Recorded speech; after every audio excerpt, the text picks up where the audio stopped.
Hello, everybody. Welcome back to the Gameroom Discourse podcast. My name is Mike, And I'm Joey. and James will hopefully be joining us soon, but he has some things to attend to. So we will be just the two of us for a little bit. Just the two of us. We can make it if we try. Oh, boy. Mhm. So today's topic is going to be top 10, or our top 10 favorite you Nintendo Switch games. you kind of cut out the top 10 Nintendo Switch games. Yes. How's that? Am I good now? Yeah, I think you just faced your mouth away from the camera or the microphone. Ah, well, I don't have a mic, so that's probably the problem. But you are, Mike. That is true. All right. So this was actually a fairly difficult list because, fun fact, although I've been gaming for 20 years, I I never really considered myself a gamer until I bought my Switch, or like because that was when I was buying games. I was like the Switch is where I started to really ramp it all up. Um, like I played the 3DS, I played the DS, I played the DS Lite, I played the Wii, a little bit of the Wii U, N64, GameCube. Like I played all of them, and I enjoyed a lot of them. But like the N64, or not the N64, the Switch. I was like an actual, like I was in high school, so I was a thinking, conscious person. I wasn't just a toddler or a kid or a prepubescent person. I was a like I knew, like still remember like like I could remember things. You know what I mean? Like it, like when you go back so long, you remember it happened, but you don't remember what happened. Yes. Like the Switch was where I started like really getting into games, and I bought it. Like I bought my Switch with my very first paycheck. I ignored all of my bills and bought my Switch. That was a fun day, and um, so to really pick out the 10 games, it was very difficult for me because a lot of the games that I've played over the past 6 years on the Switch are some of my favorite games, just because that was when I started to take it more seriously. Um, and over that time period, I also emulated games, got like more into emulation, or had people do it for me, is what I should say. And you know, that's how I played my two favorite games of all time was Twilight Princess and Path of Radiance and Radiant Dawn. I never owned those games. I still don't own them. I own Twilight Princess on the Wii U, but I've never played it on the Wii U. But And Path you of know, Radiance for Wii, or Path of Radiance and GameCube, Radiant Dawn, the Wii and GameCube games are yeah, incredibly they're expensive. stupid expensive. Yeah. So I emulated those three games. That's how I played them. Again, I say I emulated it. I've never emulated something in my life, but I've paid people to do it for me. Because I'm stupid. I don't feel like learning the talent. So anyway, with enough prelude, I say let's get into it. Do we want to go to the normal route, like me first, and then if James arrives, then James, and then you, or do we want to switch it up? I actually kind of want to talk about how the Switch, or how I got into the Switch gaming stuff. Oh, go for it. You want to do your prelude? Yeah, I want to do my prelude just All to right, let's do it. give James some extra time, and it's. I mean, I've been a gamer my whole life. Yeah. I've we owned a PS2. One of our family friends had an original Xbox, which my brother played Halo on, Halo 1 and 2. I know how you feel, but we had a GameCube. When I was hospitalized, I played the N64. Oh Uh, yeah. we were very lucky to get our Wii because uh, nobody could get it at the time. Oh Like, yeah. Yeah. yeah, My grandma was the OG. Her and my mom. Actually, I don't know if it was her and my mom or just her. Like, camped, I think, and got the Wii for for me and my brother. I think it was Christmas. I don't remember if it was Christmas or our birthdays because our birthdays were kind of close. But Yeah, the Wii was impossible to get. Yep. I remember we couldn't get it until one time we walked in, or my dad walked in and just asked the clerk, like, do you have any? And he's just like, yeah, we refurbished one, or we fixed one for someone, and Oh, it's been like a month since they did that, and it doesn't look like they're coming back. They haven't picked up any phone calls. Do you want it? And we're just like, yeah, sure. damn, dude! The guy shows up next day. He's like, "Where's my Wii?" Too We fucking sold bad. it. Yeah. And I mean, the Wii, Oh, that would have been. I would have been so pissed. they kind of just left it Yes. there. Yeah. No. I mean, our friend Phil. That's how he got his Switch. Yep. And I But mean, I've been playing video games all throughout my life, and I've kind of been like a one console warrior for most of it.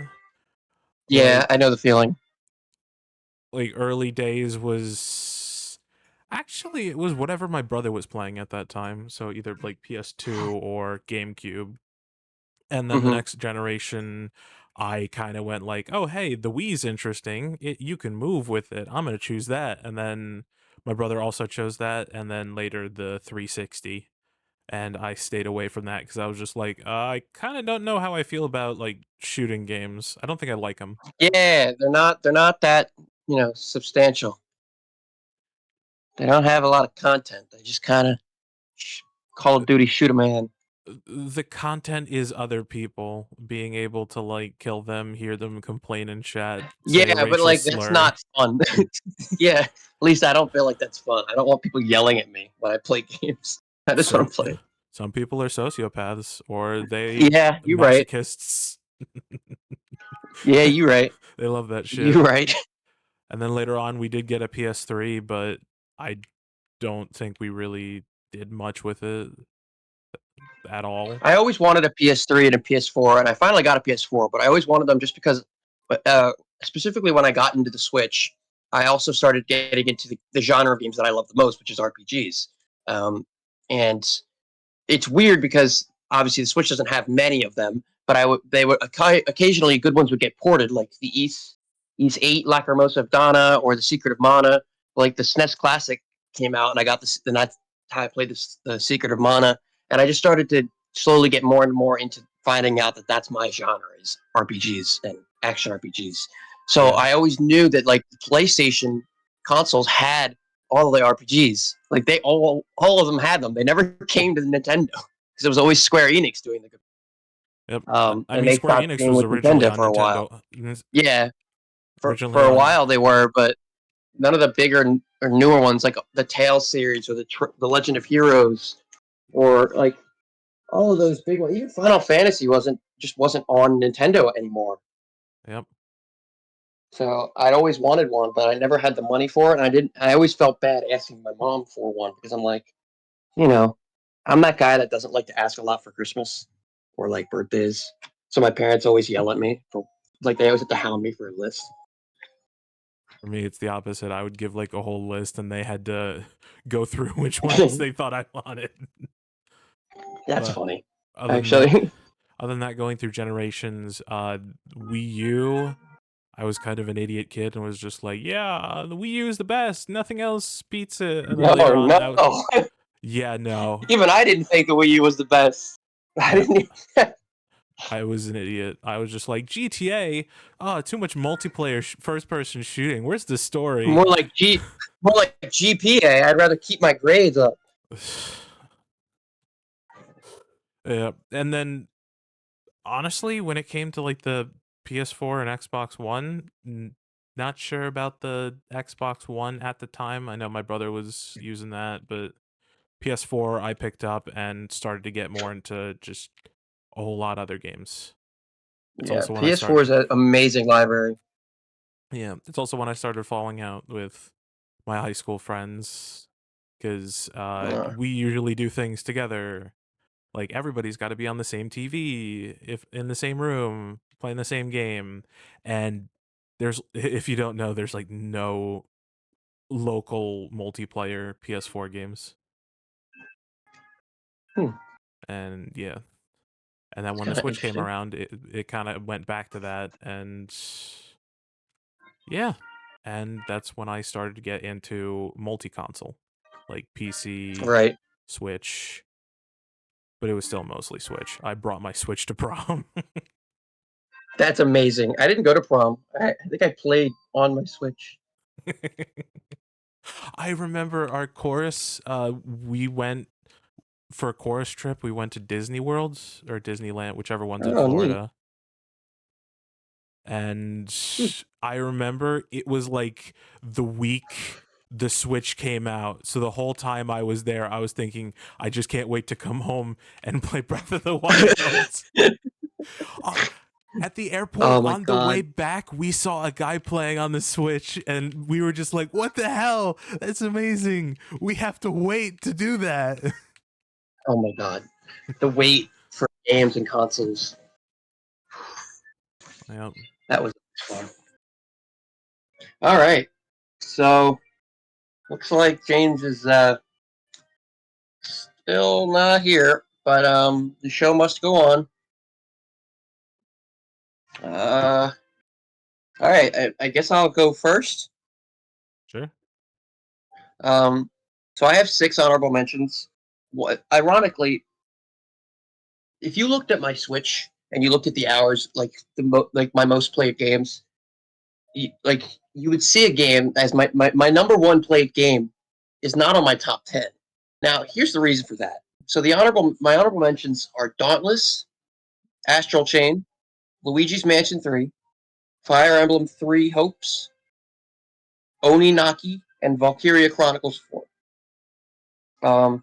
Big fan of Valkyria Chronicles. They're like RPGs, but like they're made by Sega. They like add fantasy elements to like World War II, essentially, and like it's an interesting concept. Um, like you have fictional continents and countries that resemble that of World War I or II. I don't remember which one exactly. But Valkyria Chronicles 1 was ported to Switch. Obviously, I can't use that game on this list because it's only games that are from the Switch, like for the Switch. Um, Or but came Valkyria out Chronicles 4 come out around the released same itself time. on the Switch. Yeah, but Valk 4 came out on the Switch, and I played it because I had just finished the first one. It's not as good as the first one, but it's still fantastic. I just love that style of game. Like, you have action commands, so like you pick your person, and then you have free range to go wherever you do, like wherever you can with that person as far as you can. You have stamina, and then you can try to make a move wherever you go. So like use your gun to shoot somebody. It's a shooting style game, and you actually have to aim. And I'm not a big fan of shooters, but it's not really a shooter. It's really interesting. It like combines a lot of things that I like and dislike, and makes it a great package. And the story, obviously, I have a big story nut. It was really cool. But I seriously recommend checking the Valk series out, Valkyria Chronicles. The only other one I want to talk about aside from Dauntless is Oninaki, because everybody knows what Astral Chain, Luigi's Mansion, and Fire Emblem are. But Oninaki is a third party, I believe, or second party um, RPG that was made and released on the Switch. Um, I played it. It was one of my first ever like non first party RPGs that I ever played. It might actually have been the first. Um, and it's a very dark story because of YouTube's uh, age of or what's the word restrictions or their community guidelines. I can't say some of the things that are in the game. There's some really heavy topics. Um, uh, like what can I talk about? So there's a lot of cults in the game. You play as a character named Kagachi or Kaga. I actually had to relook because I played this game like 5 or 6 years ago. So I actually I had to look up like the gist of what it was again because I couldn't remember exactly. I just remembered that I absolutely adored it. Um, but you play as a guy named uh, Kagachi. That's what it was, and he works closely. He's called a watcher, is what he is. And what they do is they help people who die with regrets travel on into the afterlife without any regrets. They help them pass on like the barrier. They call it a cycle of reincarnation. And throughout the story, you are attacked by something called the night devil, and you find out that character. I won't spoil it. Anyway, it's a lot of heavy topics, and the story is really heavy, and the gameplay is really fun. It's an action RPG. I highly recommend it if you haven't already played it. It does fall a little flat sometimes, which is why it's not in my top 10. But I think for what it was, I really, really enjoyed it. Plus, you don't really get those kinds of dark styled game. I mean, look, you start off the game by killing somebody's father, like killing a family member, so that the other family member can go in peace. Like it just starts really heavy, and you can tell like this is going to be an emotional ride. The name's Oninaki, not to be mistaken for Okami. And so that brings me to Dauntless. Dauntless is the game that I've clocked the most hours in on my Switch. And it's not really close. The closest second is Legend of Zelda Tears of the Kingdom. But that's like 50 hours less than Dauntless. The reason why Dauntless isn't in my top 10 is because the games that are in my top 10 I had much more fun with, even though I've played them less. Dauntless, I've had a lot of fun with it, but the reason I keep playing it is because I have an addiction to like being able to play different loadouts, like in games. It's a multiplayer game. It's kind of like Monster Hunter, and you can make different classes, different loadouts, and play them as if they're their own character. And I love that with my autism and my OCD. I love having multiples of things. Like I really enjoy it. And then there's cosmetics, so I can make each class loadout look the way I want. I can have a class loadout for each type of weapon. I can have goofy classes to like meme classes so I can joke around and not take the game seriously. I can have my good classes. Like there's something so like innately pleasurable to me to just be able to pick a class that I'm hardcore super good with, beat people, win easily, and then go and meme. And then when someone shit talks me, just be like, "Oh, hey, I can do this actually."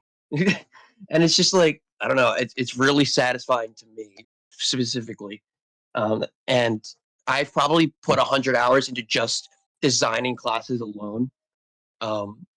Because I don't know why I love it so much, but there's something innate about me that loves that.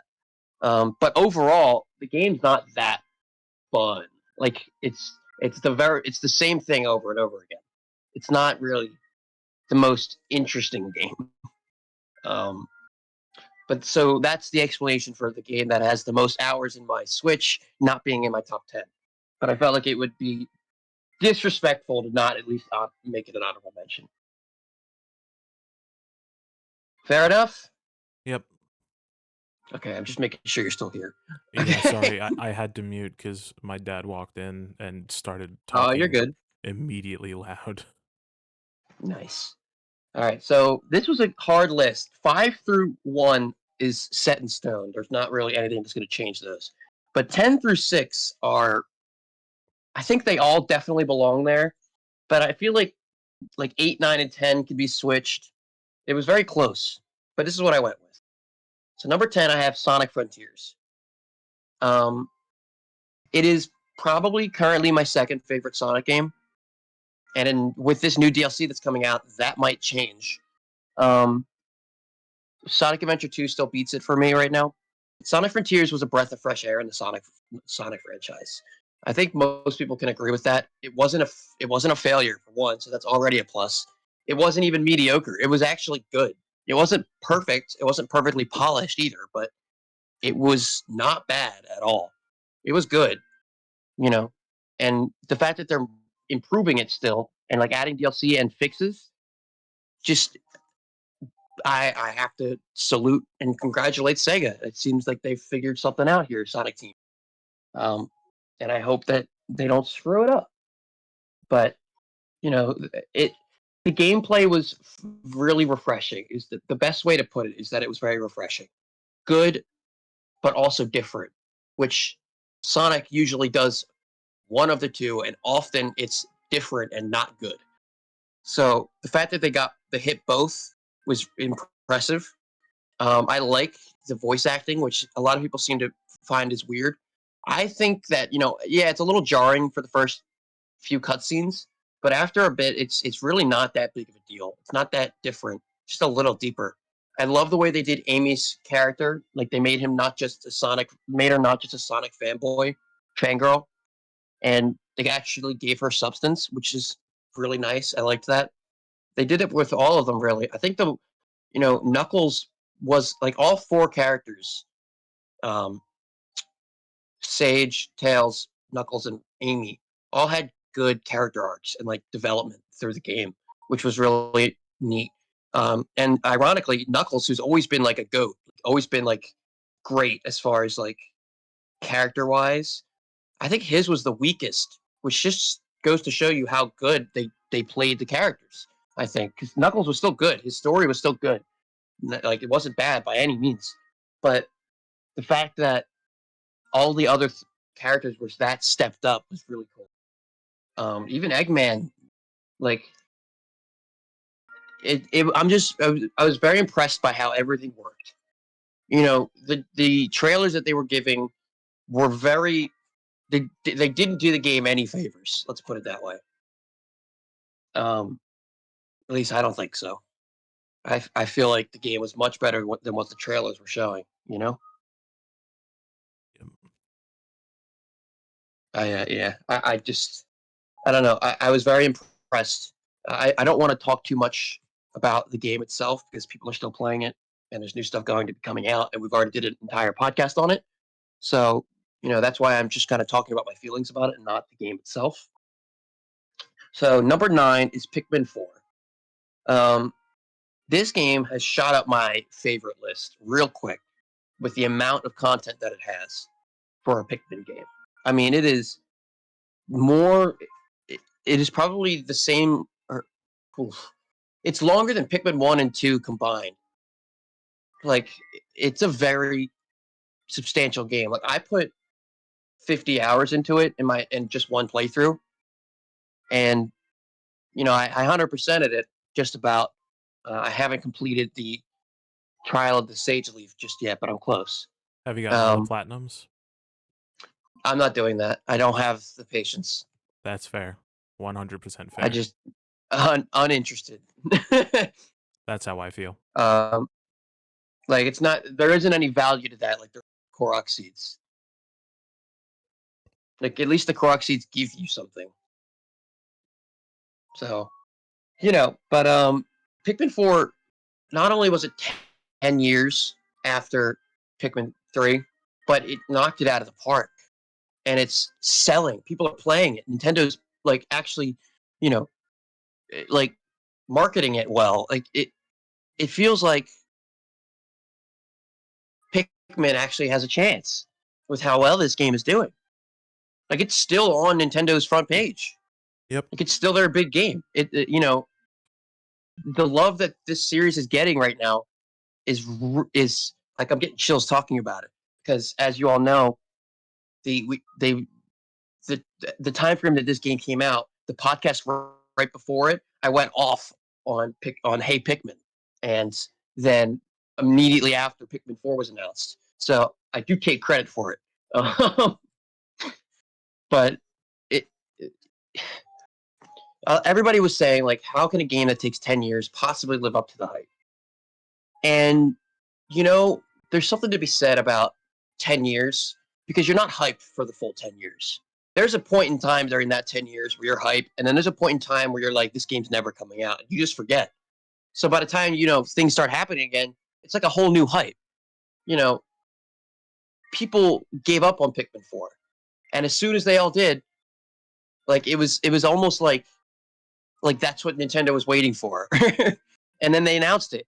Just shadow dropped it. Like that, like the announcement. And people went nuts, myself included. Like absolutely crazy. And then they released Pikmin 1 and 2, which they didn't have to do, but that was awesome. Like the Pikmin series is getting love. And I think we're not going to have to wait that much longer for Pikmin 5. I don't want to jinx it. I Please mean, it's don't probably jinx it. definitely a few years. Yeah, it's definitely a few years at least away. Um, with Nintendo, and I don't mind that. I think Nintendo is really showing other companies that 3, 4, 5 years into development for games. Yeah, it's a lot of time, but look at what the product is. Every time Zelda's been released in these past few years, like their past few titles, it's been Game of the Year, or at least high up there. Breath of the Wild, Age of Calamity, and Tears of the Kingdom have all been pretty long development games, and they've all been top notch. You know, and then you got Mario Odyssey took forever, and that game came out and it was phenomenal. Pikmin 4, that's firing on all cylinders. Fire Emblem Three Houses was firing on all three cylinders. All three All cylinders, three firing on all houses. cylinders. Yeah, I'm talking so fast and I'm getting so ahead of myself that I'm tripping over myself. Luigi's Mansion 3 took forever to come out. That game that game was fire. So it's Metroid Dread is another one. They take the time needed and give you products that will last lifetimes, that will never get old. Like there's so many. Kirby and the Forgotten Land. It's hard to overstate how good the gaming industry would be if the companies and developers just polished their games and waited till they were finished instead of worrying about a deadline. You'll make so much more money when people like the game. you It's know, tough because gamers are very toxic and they want the game now. No, not saying I think all people would be willing to gamers. wait. Yeah, I know. And it doesn't have to be 5 years for every game necessarily, but just like Pokemon really needs to start taking a book out of this page. Like the Pokemon community is really oversaturated. I heard a theory the other day about what they could do, and bringing back side series, while it won't be the most profitable necessarily, if they could do a main game every year, or so a main game 1 year, the next year a Legends game, and the next year a side game, that gives 3 years for each game to be made in the series. Like a random side game 1 year, a Legends game another year, and then another mainline game. Like that's triple the time that these games are getting. you know, and it would just like you'd still get your game every year, and people would still buy them. It's still Pokemon. It's so. Anyway, back to Pikmin 4. Before I get too far off topic, Pikmin 4, I think, lived up to the hype because not only did the hype die for a while, but it delivered everything. It didn't hold anything out. It gave you everything that the game needed, and it succeeded, and it's still succeeding. you know. And I think that we're in a nice renaissance right now. Metroid's doing well, Pikmin's doing well. These franchises that aren't known for getting the most love are doing well. I am so here for it. So number 8 is going to be Kirby and the Forgotten Land. For the same reason of Sonic Frontiers, Kirby was a franchise that was just really becoming kind of boring for me. I've always been a closeted Kirby fan. I enjoy the series, but not as much as I'm willing to, or I enjoy it more than I'm willing to let on. Um, but I hadn't played one in a while because they all just seemed, I don't know, lackluster to me. Whether they were or weren't, that's just how they were presented to me. You know, Kirby and the Forgotten Land was presented much differently. Nintendo marketed that game phenomenally, and if it wasn't for that, I probably wouldn't have gotten it, and I would have thought the same thing. But they really ran away with the 3D concept of it. And Kirby is a franchise that naturally I've always thought would do well in 3D, just because it wasn't really always fast paced or platform heavy necessarily. The game could just be a 3D game and play the same. Like it still felt like a Kirby game. It didn't feel like a 3D game with Kirby on it. Yeah. So I was very happy with it. The story was great, and they had a post game, which is never a thing in Kirby. So that was awesome. Um, Kirby's going to be one that we might do for the Christmas week. We might do a Kirby week. I've been thinking about it. But Kirby the Forgotten Land, it shortened the abilities, but it also let you do much more with the abilities, and you could upgrade them. So, in a way, it really didn't shorten much of the abilities. Number 7. Actually, no. One more final thing about Kirby. I hope that they don't go back to 2D. I hope that they stick with 3D for a bit, or maybe they do both. Like, I hope they don't pull a Metroid and ignore 2D completely and just go 3D. I really don't want that to happen because I think the 2D games are still good, but I think they should run with 3D for a little bit and then do both. So number 7 is going to be the first and only non-Nintendo. Oh no, the second and last non-Nintendo game on this list. The first one was Sonic, of course. This one is a game called East 9 Monstrum Nox. It is one of my favorite games of all time. It's in my top 25. East has 2 games in my top 25, actually, one in my top 10. But the first one, I played it on Switch. It was East 8. I played it on Switch. But it didn't come out on Switch. It was ported to the Switch a while after it came out. East 9 released simultaneously on Switch with the other consoles. And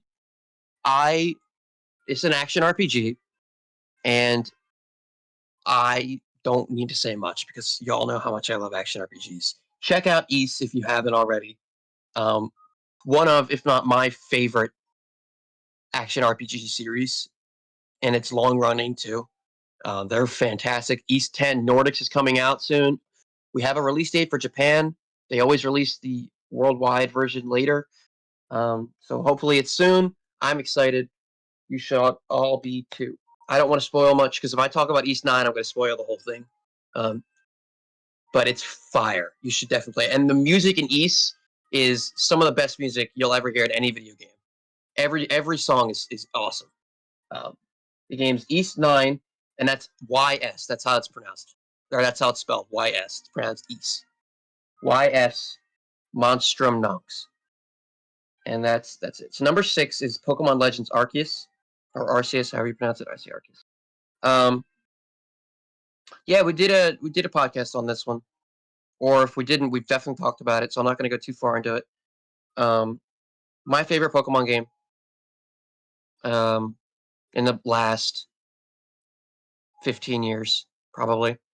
As far as mainline go, of course. My favorites have always been the Mystery Dungeon game, but it's my second favorite mainline game, or I guess, I don't know, would Arceus be a mainline game or like a spinoff?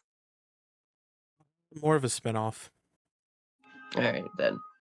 It, yeah, I guess you're right. But it's my favorite Pokemon game in the last 15 years, maybe 10. I don't remember when the last Ranger game came out. But it's been a while since I really loved the Pokemon game this much. Number 5. So now these are the 5. Like the next 5 are games that are definitively my top 5 Switch games. There is no uncertainty with the order. Metroid Dread is number 5. Dread is a game that really got me interested in 100%ing games, or at least trying to, if at first, before I either decide not to or whatever. But first off, we hadn't gotten a 2D Metroid game in, what was it, 20 years, something like that. And this game was frightening. This game had suspense. The story was great. Samus says something, I think, right? Samus talks, right? Yes. I believe in Yeah, Trazonian. Samus speaks, which is awesome. I mean, all your favorite characters are back, except for Ridley. But For good reason, he's been overused. I know, but I still like him. But anyway, Metroid Dread revived Metroid. It was really going down.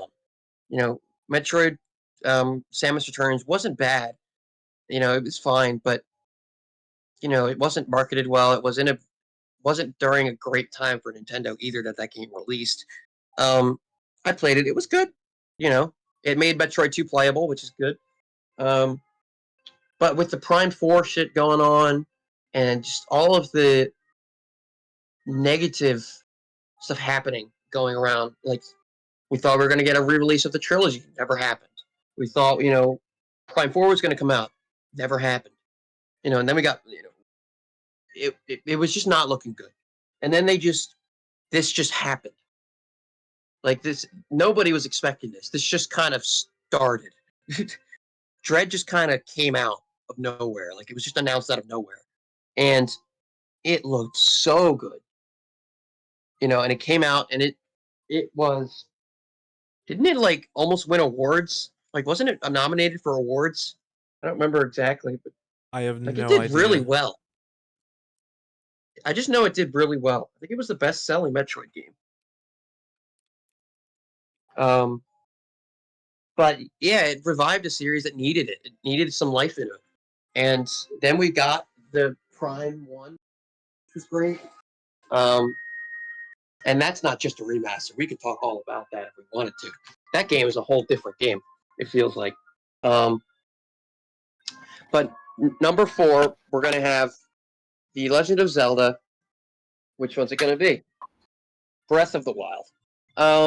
There was a time where Breath of the Wild was my favorite Switch game, and then Fire Emblem came out, and then Smash came out, and then Tears of the Kingdom came out. And now it's down to 4.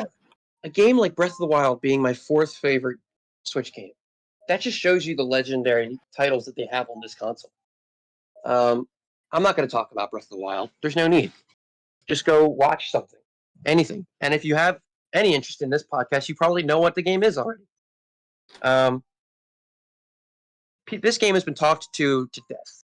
It's legendary. It's amazing. It's not perfect, but it left, it didn't do anything wrong. There was just more that could have been done.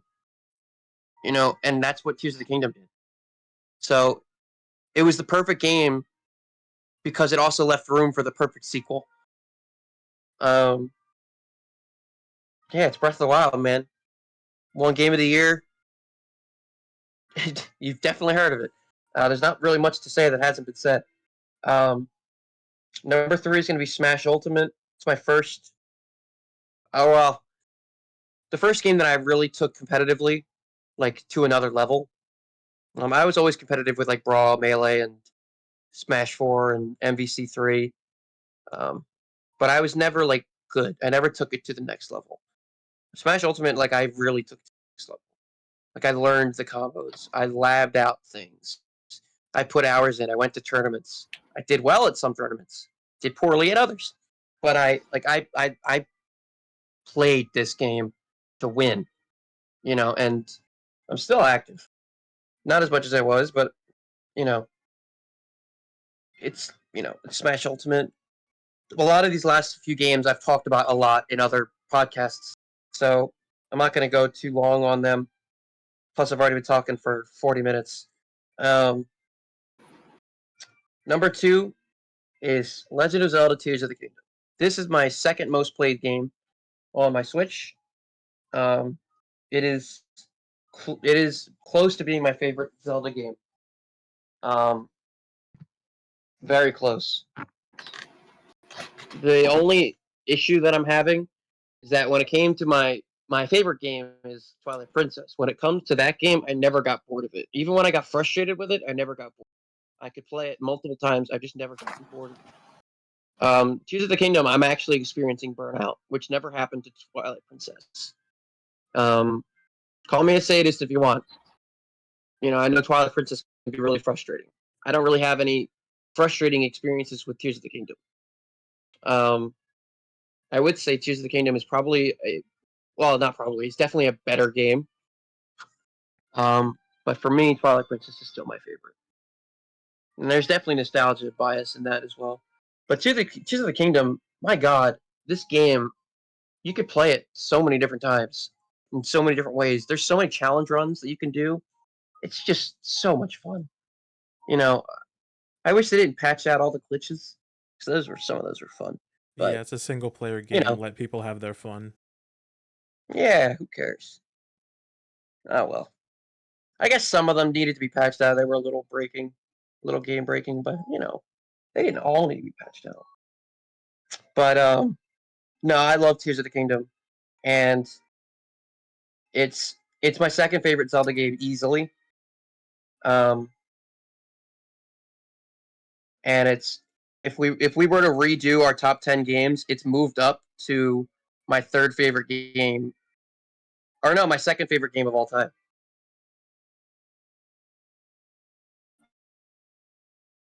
It actually, I like it more than I like Path of Radiance and Radiant Dawn, which are my third favorite games of all time.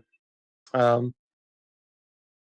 it's like the more that I look at my top 10 favorite games of all time list, it's crazy to see that I actually couldn't move them down. Like I think like, oh no, I still love Fire Emblem more, and then I actually go to like type it, and I'm like, I can't do this. Tears of the Kingdom is just so much better, you know. Um, but number one, ironically, Tears of the Kingdom may be my second favorite game of all time, but Fire Emblem Three Houses is my favorite Switch game of all time. Now, hear me out, because on my favorite games of all time list, Tears of the Kingdom is 2 places ahead of Three Houses.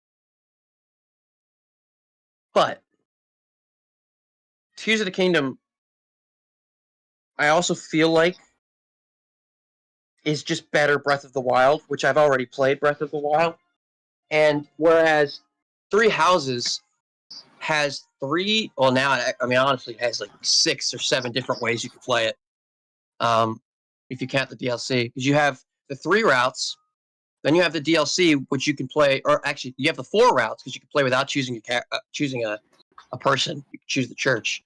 You have 4 routes. Then you have the DLC, which adds new story to each of the routes. So that's another 4 routes with the DLC. So that's 8 routes that you could do. And then you can new game plus them all. You know, it's and Fire Emblem is a game so story driven that I love so much. And it was the first good one in a while since like Awakening. We had the Fates trauma, which honestly I liked Fates because it was my first Fire Emblem game. Going back to it, I have refused to do so because I know it's bad. I don't want to go back and let my first memories of Fire Emblem be ruined. So I've refused to go back. But this game brought Fire Emblem, like similarly the way that Awakening did, or revived the franchise. This game brought it to a new level. Three Houses sold phenomenally, was everywhere, and had so much content and love. I just never, I've never really experienced that in a game. Like I never experienced that before that. I'm not saying it didn't exist, but it really spoke to me. Like I remember coming home from work, playing this game, waking up, going to work, coming home from work, playing this game, being off, playing this game, going to college, coming home, playing this game, going to college, going to a tournament, playing this game while I'm waiting for my bracket. Like I remember this being my life, and when it was over, I was so sad. um, and then the DLC came out, and I did it all over again. And that's not something I've done with any other game, not even Twilight Princess. You know, so Three Houses for me is just a unique experience. I would say my favorite games of all time is more so what I've gotten out of every game, whereas this list is more so the games that I loved. It's really confusing. It only makes sense in my head. Just bear with me, all right? Don't judge me, all right? My top 4 games of all time could really be interchangeable because they were all 4 of them have been my favorite game of all time at one point or another, except for Tears of the Kingdom. How do you think we feel with the unordered lists? I know, right? Bro, like I don't know how I order them always because it always hurts me, but it's something that I do. I like ordering things. So, but yeah, I mean, you could call me a hypocrite for putting Three Houses ahead of Tears of the Kingdom on the Switch games, but then putting Tears of the Kingdom 2 games ahead of Three Houses. You You know, hippocampus. I think my favorite games of all time, the reason that I gave for putting Tears of the Kingdom ahead of it was because my first experience with Tears of the Kingdom was better than my first experience with Three Houses. My first experience with Three Houses was not amazing. Like I played it for a little bit and then put it down because I got bored for a minute. Whereas Tears of the Kingdom, I picked it up and I didn't stop. Same thing with Twilight Princess. I picked it up and I didn't stop. Radiant Dawn, Path of Radiance, I didn't stop. The reason Three Houses was still so high, even though I stopped for a while, is because when I went back to it, I didn't stop. So, I think that's really what I based it on. But, as it came for the Switch games, I felt like it was more so the overall experience because it's the Switch games. It's more specific. My favorite games of all time, I can make whatever the fuck rules I want. These lists have to be a little bit different. They have to be more, rules in it so that they stick towards why they're a good Switch game or why they're a good Wii or why whatever. So I think that was really what it was for me. But yeah, so because I talk too much, I'll go over my list real quick. Number 10 was Sonic Frontiers. 9 is Pikmin 4. 8 is Kirby and the Forgotten Land. 7 is East 9 Monster Nox. 6 is Pokemon Legends Arceus. 5 is Metroid Dread. 4 is Legend of Zelda Breath of the Wild. 3 is Super Smash Bros. Ultimate. 2 is Legend of Zelda Tears of the Kingdom. And 1 is Fire Emblem 3 Houses. 1 and 2 could be interchangeable. But I put them that way for the reasons that I explained. And that's my list. I think it's pretty good. I think it's pretty solid as far as my feelings on it. I think there's a couple that could be interchangeable, but those are the 10 games that I believe I've had the most fun with. So, yeah. Yay. Nice. Sorry. James has returned. Yeah, he's Sorry, kind I of came been in late. coming in and out occasionally. I heard it. I was trying not to acknowledge it. I was in the midst of detailing things, and I was like, I this is really funny, and I want to acknowledge it, but if I do, I'll forget what I'm saying. I'm like, oh no, I can't say anything. Crap, my voice is not going through. Oh, nice. I wanted to comment about the Pokemon stuff of go for it. If you split it, the split up going through the 3 games. I like to say maybe that could work out, but we don't know how Game Freak's situation is of just it could just be the entire team working on one game a year, and thus you could just be splitting up. So that was another thing that was brought up in the same theory. It's if they're clearly able to put these games out each year, with a full team or whatever, however much this team is, and it only takes a year.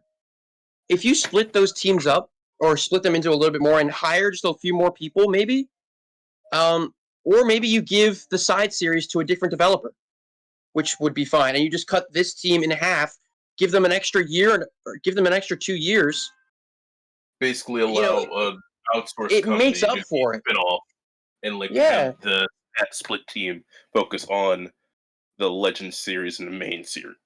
Yeah, and even though it would be split, you would still. So if you do the math, so they're doing one game. Full team is 1 year for mainline game. The games aren't finished, so you cut that in half. Mainline game would take 2 years and it wouldn't be finished. You give that an extra year, I would think they'd be finished. Fair enough. With a half team. Technically given that other year, but still having a Pokemon game a year. Yes, and the Legend series is certainly easier to do because you're just going off of previous game. You don't have to make anything new necessarily.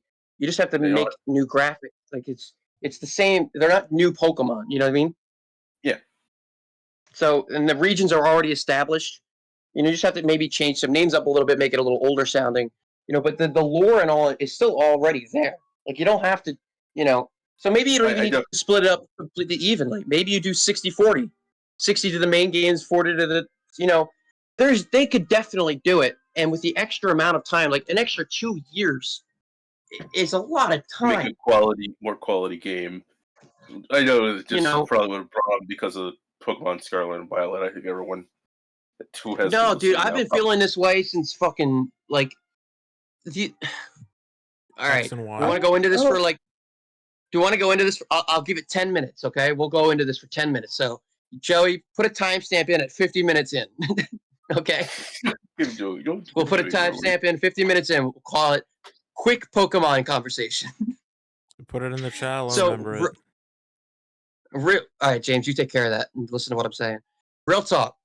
I've been feeling this way about Pokemon since Unova, where I just feel like they haven't been giving. Like, obviously, it hasn't been as pronounced, I think, since Sword and Shield. But Sword and Shield, and now Scarlet and Violet, really bad. But like, those games were where you really started to see it, because they could get away with it in the top down small sprite games. Like, they were much easier to make, and therefore a year wasn't as big of a deal. But I could already feel it getting bland. And then I came back for Sun and Moon, and I tried those briefly. They were good, but I just wasn't in the place where I was playing Pokemon anymore. I just wasn't interested. It didn't do anything new to interest me, but I wasn't like, this is crap. X and Y were garbage. Unova, to me, people like it. I just don't think it's very interesting. It's not what I came for Pokemon. But the side series were always great. And now once they've started doing these bigger games, once they went to 3D, once they went to bigger graphics, you could see that the time that they were being given is not enough. Because now it's a lot harder. You can't just do a couple sprites and that's it. You have to actually detail these characters. It's harder, and there's still the same strict deadline. Like, Let's Go Eevee and Let's Go Pikachu are terribly looking games, terribly bland, not fun, not interesting. They're just bland. Like, I just feel like this has been a long time coming, but the games are still selling because it's Pokemon.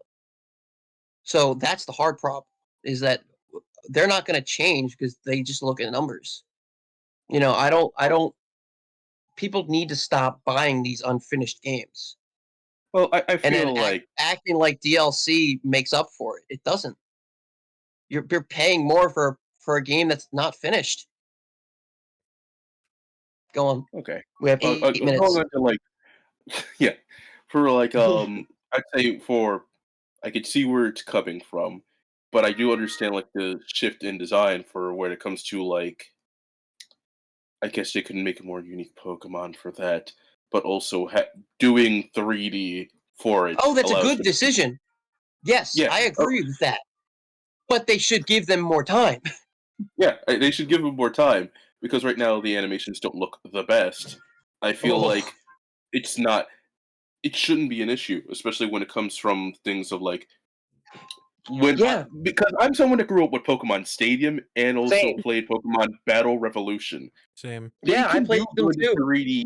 They can do the good 3D animations. Coliseum and XD. Exactly. Like, they've done it before. They can when do it was harder to do.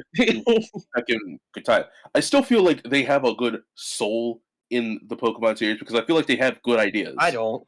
Like Gigantamaxing. Do you understand that Pokemon? And No. What? Are you going to Gigantamaxing- defend Gigantamaxing?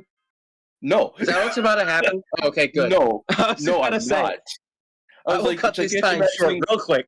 I was saying Gigantamaxing feels like a worse version of Mega Evolution, which at least for Yeah. that one it was like, okay, Mega Evolution is at least for it when it was Kinda going, cool. okay, there's a decent reason. And also, like, for Mega Evolution, there was a thing of, like, you had to have a good partner, you can really only do this for Yeah. one. Like, it was person. alright. Like, it was a personal thing with your Pokemon, and they get a Yeah. special transformation that you can Mhm. do. And it helped some Pokemon competitively as well, and gave them basically complete like redesigns for some of them too. Some Yeah. weren't. It allowed them to be more creative with Pokemon that were already there, which is definitely going to be needed to make this thing sustainable. Because you're going to run out of ideas eventually. But some so I get that. are super hit or miss, where it's just like, yo, Most this of them Pikachu's are miss. freaking tail is literally a thunderbolt. This one turns into a giant cake, and this one over here is just freaking a bigger Butterfree. Yeah, most of them are just bigger of the Pokemon. Some of them are cool, but if they did it with all of them, then it would have been different. Like some of them, some Gigantamaxes do look cool, like Lapras having a full like ship liner on it, or Snorlax with an entire Gengar. forest on it. Yeah, Gengar's swallowing thing. But some of the other ones are just really. There's too many that aren't anything. Yeah, exactly. There's too many of them that aren't anything. Just like, I mean, and also it's a thing of like, since we already got Mega Evolution, we could have kept it and given Gigantamax stuff to other like Pokemon rather than a lot of the Gen 1 stuff. You know, but do you understand that Pokemon, above every single thing, is the most profitable form of media? Yeah. No, it's more than Mickey. It's more than Lego. Yeah. It's more than Marvel. It's more than Star Wars. It's more than everything. It is the most profitable thing. So they have the money and time. They're too hard on Gen 1 stuff. Me as someone that really likes Gen 1, like I played a lot of the Gen 1 games, played the remakes, played the new remake, played the Let's Go Pikachu. No, the original remakes were good. The new ones they were. I played all of them. Yes. Let's Go Pikachu and Eevee were so and like other variations and whatnot. I would say that's generous. But I like Gen 1 too, which is why I'm very hard and critical on Let's Go Eevee. I love Gen 1, but give other ones some love, Pokemon. There's other nostalgia to dip into. Gen 2, Gen 2 whole thing. Gen 2 is real. Like it seems recent, but it really wasn't good. Yeah, Oraz wasn't good. But Heart Gold, Soul Silver, that was some of the best stuff. That they were really good. A lot of people consider them the best remakes. Like Heart Gold and Soul Silver. They were phenomenal. That was Gen 5 too. That's where a lot of kids are now also growing up. You also have a lot of people I think a Gen 5 remake would be really good because I think the things that I disliked about Gen 5 were purely a me problem. I just think that if they could add things to it or make it more fresh, because it just felt bland at that point to me. They started going really story heavy, and it is what I and that's weird because I like story, but I guess that's I wasn't expecting it from Pokemon, and it didn't really fit. For me, it was. I mean, I could understand because there's like really hard placing some of the characters in terms of like importance. N seems like the rival for you a lot of that time, but kind of loses. Yeah, but N, everybody's like, oh, N is such a good character story wise. I'm like, oh yeah, I'm so mysterious. Oh, I'm so hot and mysterious. I'm so green hair mysterious. Aren't I so cool and mysterious? I think it's like for him, it's the internal conflict of literally. Bro, there is no internal conflict. He flips on a dime. He kind of says that, like, I feel like you might have missed that through the story because he was like actually conflicting of like, is Team Plasma good? Like... Should I be? But that was like throughout the entire game, which you meet him. I feel like he should have been his own thing. He shouldn't have been Team Plasma or good. He should have been an independent party. Kind of felt like it was an independent party, but it was the he thing was of literally just like, on. Yeah, he kind of felt he acted like it, but he wasn't. He acted like it, but he wasn't. Mostly with the thing of like, do you think Team Plasma is good and stuff like that? Those are the kind of questions that are asked through the game. But just like, no, they're clearly not. They're clearly not. What is the debate here? What do you mean? What do you mean, Pokemon? Should they be seen as tools or creatures? Like, and no, and no. Yeah, it's anyway. We're almost out of time here for this quick impromptu Pokemon conversation. But I just want to end it with real quick. Pokemon needs to start seriously considering giving more time. Yeah, they have good ideas like Wild Area and the Wild Area was pretty good. I felt like it was really nice. Like they actually gave it the feel of like you're actually going out there to catch Pokemon. Rather, the Wild Area is just a 3D version of going into the grass. People act like it's this big thing. It's cool that they did it, it would be weird if they didn't. It So you don't feels like more Legends like a journey. Arceus? Yeah, exactly. Like, Like it feels more like a journey. Like you're going out to well, different, yeah, like a and different that's, larger but like area. people act like that was like groundbreaking. Like I Like would I'm gonna argue be, that it would be weirder if they didn't make it like that because it's 3D now, so Pokemon wouldn't just sprout out of nowhere. I don't know. like I feel like people overhype the wild area because it's the only good thing in those games. I So don't you know. didn't like For Legends me, Arceus? for I me, did. I'm just for saying for people me, give that too much credit. Legends Arceus had other things. I feel like it changed the entire feel of Pokemon for me though when it came to Mm-hmm. that. Like for that, like it Legends should have. Like Arceus is in my normally, top 10. like for Pokemon Sword and Shield. Before that, I'd have to admit that it felt like I was going along designated areas that I really couldn't Yeah. choose any. Where like you're going before that, I felt like I was going on routes that were completely like utterly safe. Wouldn't run really into to anything, only except for like these designated like things of like, oh, you can go into this area to go for Pokemon, but meanwhile there's a cafe like right here. Over in the wild area, it's like you're actually in it. You're actually going out to go, catch Why the do we always Pokemon. go into Pokemon in every single list? All right, time's up. Let's go. Because we Next top let's go. 10. Joey, would you like to go or should I go? I would We need like to to have go another next. Pokemon podcast. Go ahead. Go ahead. Okay. So first of all, I'm gonna do games and honorable mentions. These are games that I played either on Switch a majority of the time or on a different platform, but it also came out on Switch, so honorable mention, doesn't matter. Number 1, Snake Pass. It's very hard to get into because it's a 3D platformer with no legs. And Okay. yeah, you're basically just a snake trying to I've never heard of it. Really? It was like one of the first few indie games that got notoriety on the Switch. James, have you heard of I it? was never indie right away.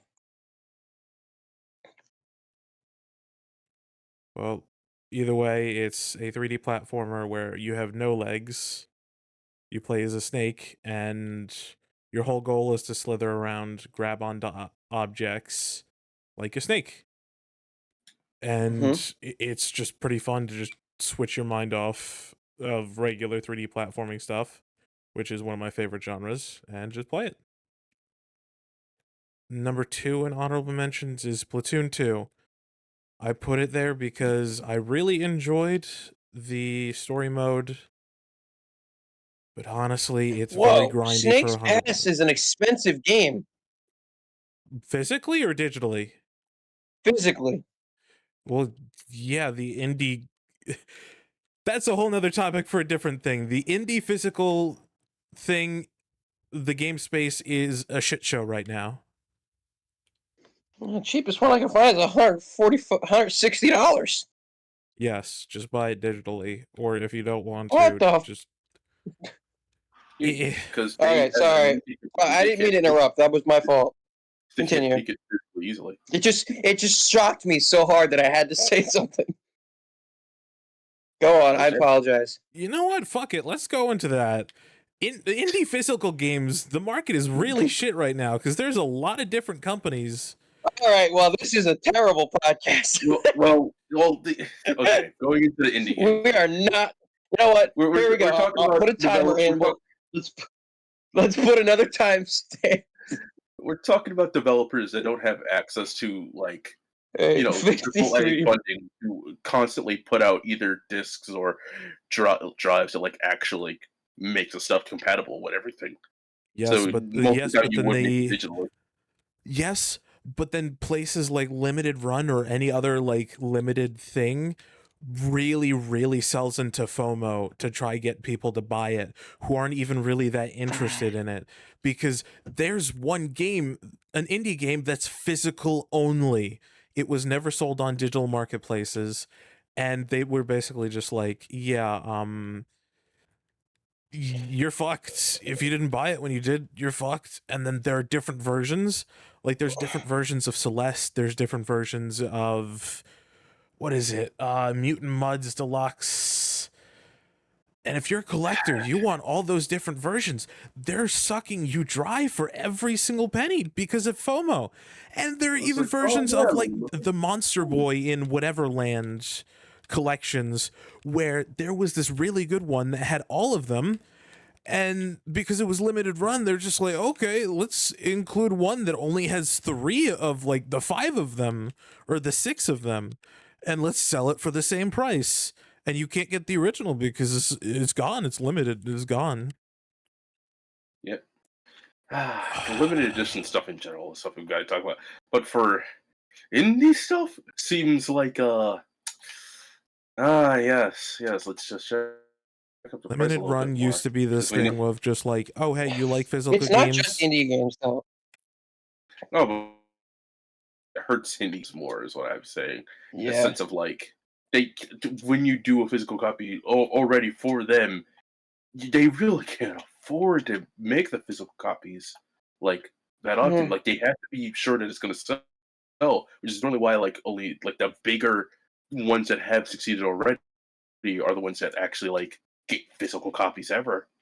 And even then, it's like kind of shit when it does happen. 'Cause it's just like, Yeah. oh gee, get this now. Up, you They already need have to a digital re-release Fire Emblem Path of Radiance already at dawn. These prices are dummy. copy. That leads That's into the my other issue. topic, piracy. No, I'm not going into that. Okay. Later, another time. Okay. Now that I'm done talking about the crazy stuff with indie physical stuff, because I honestly hate gaming company FOMO, because it gets you to buy a Understand. battle pass, it gets you to play a game that has a subscription only. Ugh. Hmm. Which, yeah, it's just shit. Well, anyway, back to the honorable mentions. Splatoon 2. I played it majorly for the story mode, which is good. If you're going for 100% completion, it is very grindy. And the only multiplayer part of it that I actually liked was Salmon Run. Guess what? In Splatoon 2, you can only play Salmon Run on specific weeks, on specific days. That never made any sense to me. Yeah, it's kind of shit. So I put it in my honorable mentions because I really liked the story mode. Barely played the multiplayer. I don't know why I bought Splatoon 3. I thought it was going to be... I always buy multiplayer games that I'm just like, I'm going to play this. Nope. Ugh. Happens. Okay. Happens. Number 3 on honorable mention is the Picross S series. It's literally just Picross. Every single game is exactly the same, except some have colored, some have really big ones, some have murals. It's been the same since the 3DS, but I put so many hours into it. It's a puzzle game that I love. Number 4, Yoku's Island Express. It is a Metroidvania, but also an arcade, like, you know, the bumper ball, whatever it is?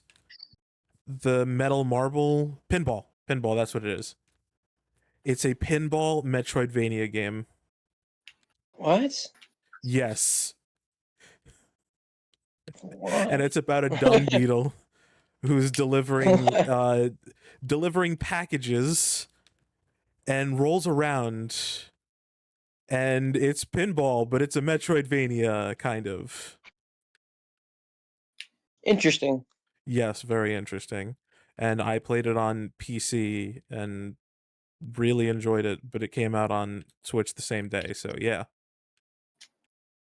Okay, Hmm. next one that's like that, The Messenger. Metroidvania Ninja Gaiden like.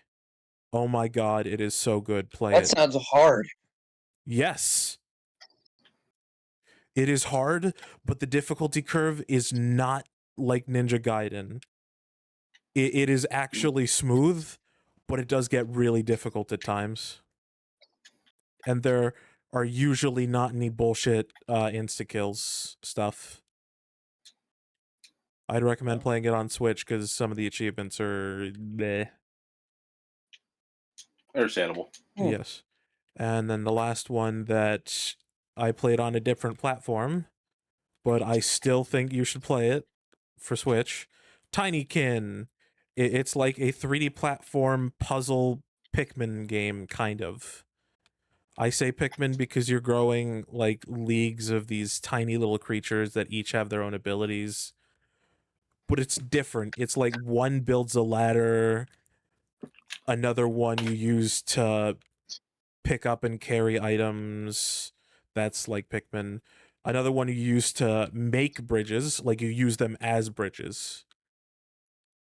Hmm. And it's quite unique. I 100% completed it on Xbox and PC. Joey, can I talk to you about one thing real quick? What? Are we in your top 10 yet? Nope. No, he's in honorable mentions. Okay. Can I just mention the fact that out of your honorable mentions, this is the kind of gamer that Joey is, by the way. In my honorable mentions, you probably knew every game that I said. In your honorable mentions, I don't think I knew one, aside from Splatoon 2, I don't think I've known a single game that you mentioned. The next ones you will know. Okay. Like I just sit here and I'm like, oh yeah, okay, cool, that sounds neat. And I'm just kind of like, man, I don't know it. I like a I'm lot of different useless things, here. okay? He does. No, it's great. You get more shout outs to games, but it's just like I have nothing to add. Yeah. Hey, that's All why I right, put them in my go on. honorable mentions so I Hey, don't get it's something interrupted. something for us to look into. Yes, Go I recommend them. on. Okay, the next game, Pikmin 4. Okay, yeah. Wait, that's It's an honorable mention? Yes. Really? Okay. I really enjoyed it. Hmm. It just has too many pitfalls that I can't put in my top 10. Such as no New Game Plus with using all your abilities from the start. Or every single time you kill an enemy on the Yeah. above ground, they do not respawn. Or the Dandori shit. Having it be at least a little bit mandatory. Right. The Dandori battles, like, I understand people like the bingo battles from the games prior. It's just, I don't. And then they force it for you to progress. And then they put it behind like a platinum medal, and it's just like, fucking hell, I hate this. And they lock Right. behind like the pluckaphone and the ability to swarm until the end of the game. Why isn't there a New Game Plus where you start with all the abilities? It would be so much fun going through and collecting all the treasures with everything. Like the pluckaphone to make easier picking, or the one secret ability that you get from Louis where you're able to carry stuff by yourself for one Pikmin worth. That was fun. Right. But because of its shortcomings, it's not in my top 10. Hmm. Yep. Okay.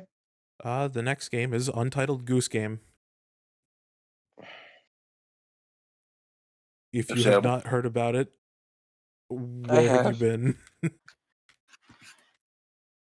You literally play as a terrible goose causing mischief to townspeople. It is fun. Need I say more? No. Okay, and the last one for honorable mentions is Luigi's Mansion 3. It is very fun. I enjoyed the multiplayer. I enjoyed the regular story. But comparing it against the first one or all the other games in my top 10, I don't think I had as much fun with it or remembered it as much as the other ones. Okay, time for my top 10. All right. Yep. No. I was gonna. All right. Oh, what were you gonna say? I think it's the most memorable. For Luigi's me, Mansion 1 is really short, and Luigi's Mansion 2, while unique, is not great. Luigi's Mansion 1 is very short but highly replayable year after year. Luigi's Yeah, well, Mansion so is Luigi's 2, Mansion 3. No, I have not ever once gotten the urge to replay the story mode for Luigi's Mansion 3. That sounds like a you problem. Well, it's my Oh. list, so fuck off. Well, he's right. He's right. Okay then. Yes, Now can I move on to my go top on. 10? Yes. Okay, not in any order because ordering it is a pain in the ass. The first one, Snipper Clips. Good game, very underrated. Exactly. I enjoyed it when it came out. I have fond memories of it, and I enjoyed the DLC when it came out. Enough said. I thought of it as greater or better than all the other games in my honorable mention, despite it being shorter and not looking as good, but hey, I won for function over form. It was a very fun game. The next one, Breath of the Wild. Need I What say number is more? this? Are you? Sorry, yours isn't ordered. Is it? It isn't ordered, so this is the second one. Oh, So it is in order. It is not in order. This is the second Oh, it one is that I'm not. listing. Okay. Got it. Yes. Got it. Breath of the Wilds. I got all 900 Korok seeds twice. Need I say Oh, more? you poor soul. Yes. Wait, you did it twice? Yes. Once in regular mode, once in master mode. Bro, that's OD. Yes. That's just unnecessary.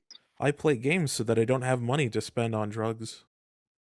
Understandable. Well, That's a joke. all right. I didn't For know you legal had those reasons, urges. that's a joke. Man, I Okay. do drugs. No, I'm just kidding. I was gonna say I do drugs and game. I get the best of both worlds. Okay, the third one on my list, Puyo Puyo Tetris. I don't give a shit about the stuff. If it didn't come out in America until that console, I'd say it's on that console. Understandable. Fair enough. Because it originally came I out. It was on 3DS I and Wii U originally, but only Japan. so I don't care. You're fine. What I was gonna say is I just don't understand the appeal. Now I've never played it, but it's Tetris. Yes. Isn't it all just Tetris? Yes. So what's different? It's Why? Tetris. Oh, all right. Then I guess because I just like everybody's played Tetris. What I always feel like people bring up Puyo Puyo as if it's different than Tetris. I'm like, isn't it still just Tetris? It's still Tetris in terms of modern Tetris. It is actually nerfed so that it could be on the same scale as Puyo Puyo, and Puyo Puyo players have enough of fighting a chance, but it's still Tetris.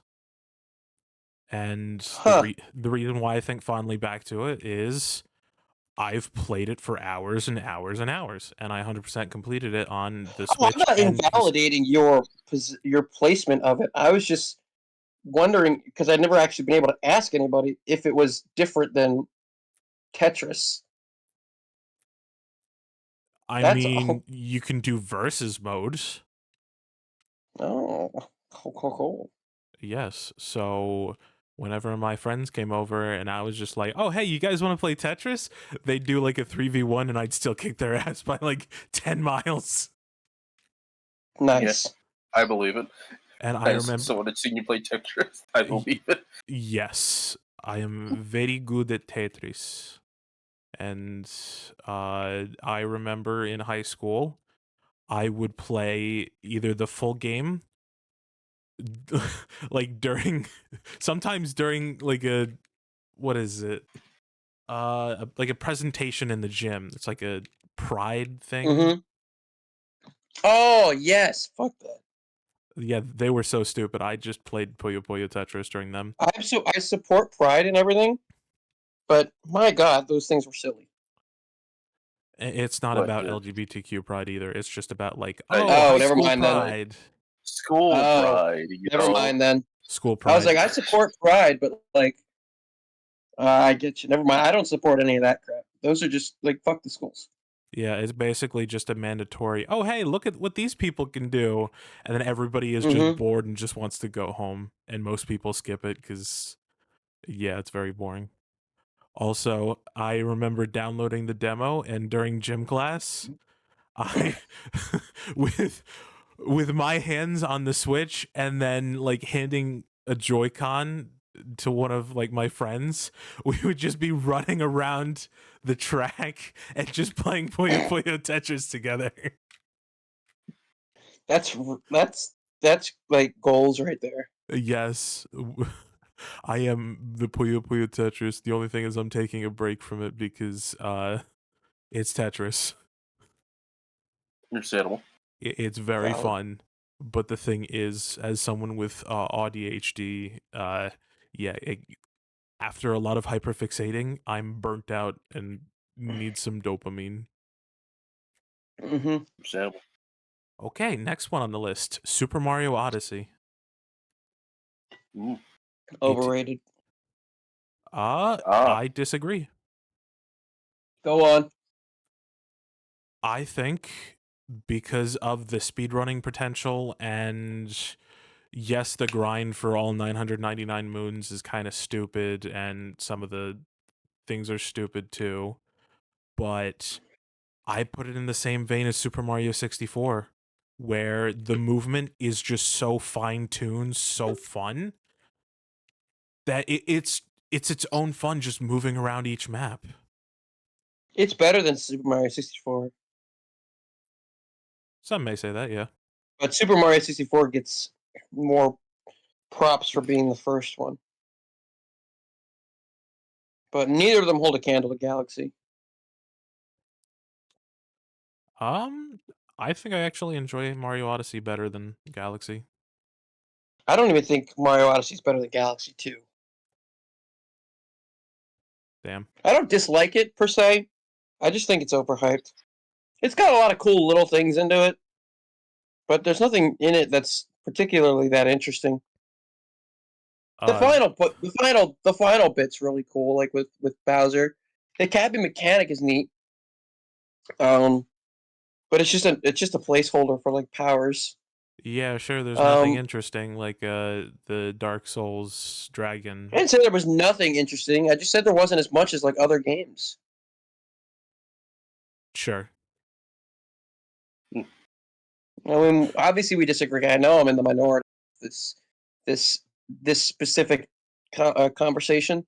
I'm not I'm not saying that I'm you know some prophet or sage for saying that Odyssey is not as good as people say, but it's still good. I just people have it as like the one of the greatest games ever made, and I'm just like the same thing with Ocarina. It's like I understand the importance of it, and I love the game, but it's not the greatest. It might be one of the most important games because of what it did for the gaming industry, but Odyssey doesn't have that luxury. Odyssey is just like it's just kind of bland to me. I don't know. Like the worlds need to be more interesting. Mario is cool in the game. Mario and what he does is pretty cool, but I just feel like the worlds around me, barring a few little places, just aren't that interesting.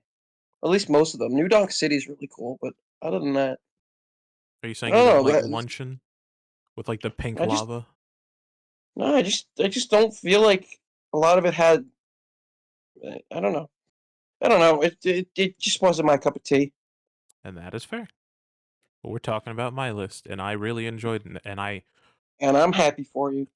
yeah, I just wish that there were actually like good DLC, like other maps to explore. Yeah, Because the only thing that they did was the fucking stupid ass Luigi's Balloon World. That sucked. yeah. Because the moment it came Ah. out, people with like speedrunning clip out of bounds, they basically made impossible balloons. And if you're going for 100% completion, one of them was get 50 balloons in a row. So, Huh. yeah, that last part kind of soured it, but on its own, Odyssey is a very fun game. I wouldn't say it's the best one of all time, I just really enjoyed it when I played it. Yeah, And it's just I like get it. it's just like Sunshine. It has its own merits. It kind of falls flat sometimes, but the speed run is where it's at. Sunshine, ready for me to really get some hate? Oh no. No, He's we ready? doing it. Sunshine is one of my favorite Mario games. I think it's leagues ahead of um, Odyssey 64. The only one I think it's not as good as is Galaxy. But I just think that, yeah, the controls were a little wonky, but it did everything. Everywhere was creative. Like, every power up and every, like, idea of just the game itself was cool. You know, the art style was really nice. I loved the Piantas. Like, I just think the game was a lot more, I don't know, creative than Mario had been before. I like it too. I like I how know. every single mainline Mario game, like Mario 64, Sunshine, and Odyssey, have really cool and really expressive movement stuff and allow for very cool speed Okay, you runs. said you said every 3D Mario game or every like mainline 3D Mario game, and then you named only 3 of them. Yeah, Because because let's Galaxy talk is kind of about just jumping. let's talk about the fact that he just ignored the best Mario game ever made. Wait, I didn't talk about Mario teaches typing? Damn, should have mentioned it. Shut the fuck up. This man just mentioned the mainline 3D Mario games that were good, ignored Galaxy, and called it a day. I mean, I just kind of like Galaxy worry about 2 better because it embraces its linearity more.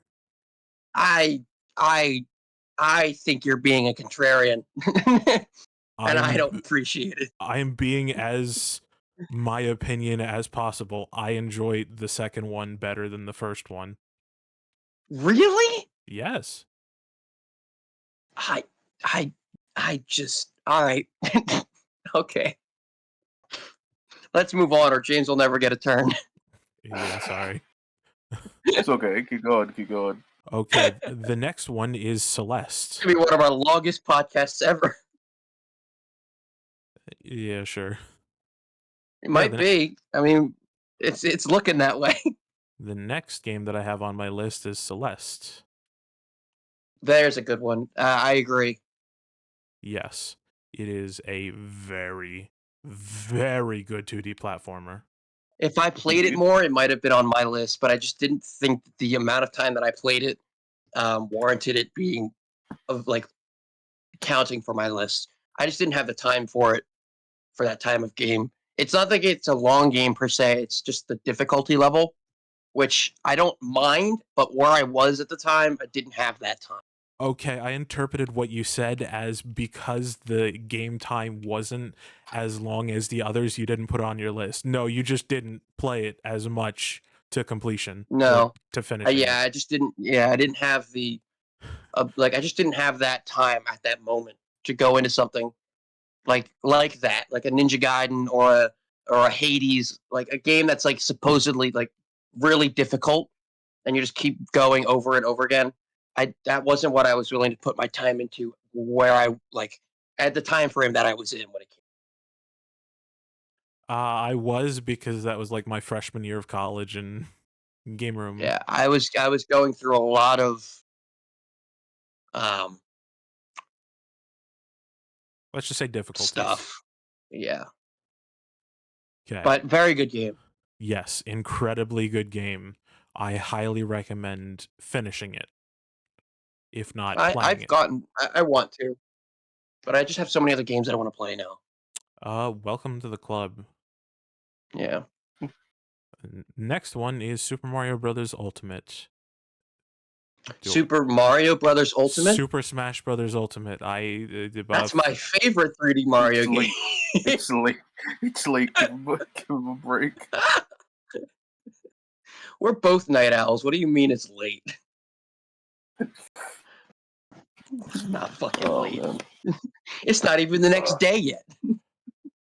The only thing that I was going to talk about with Ultimate was I enjoyed World of Spirits or World of Lights, whatever that is. Yes, I liked it as well. The one time that I played it, it's kind of like a one and done type mode. Oh yeah, it's not a go back to it kind of thing.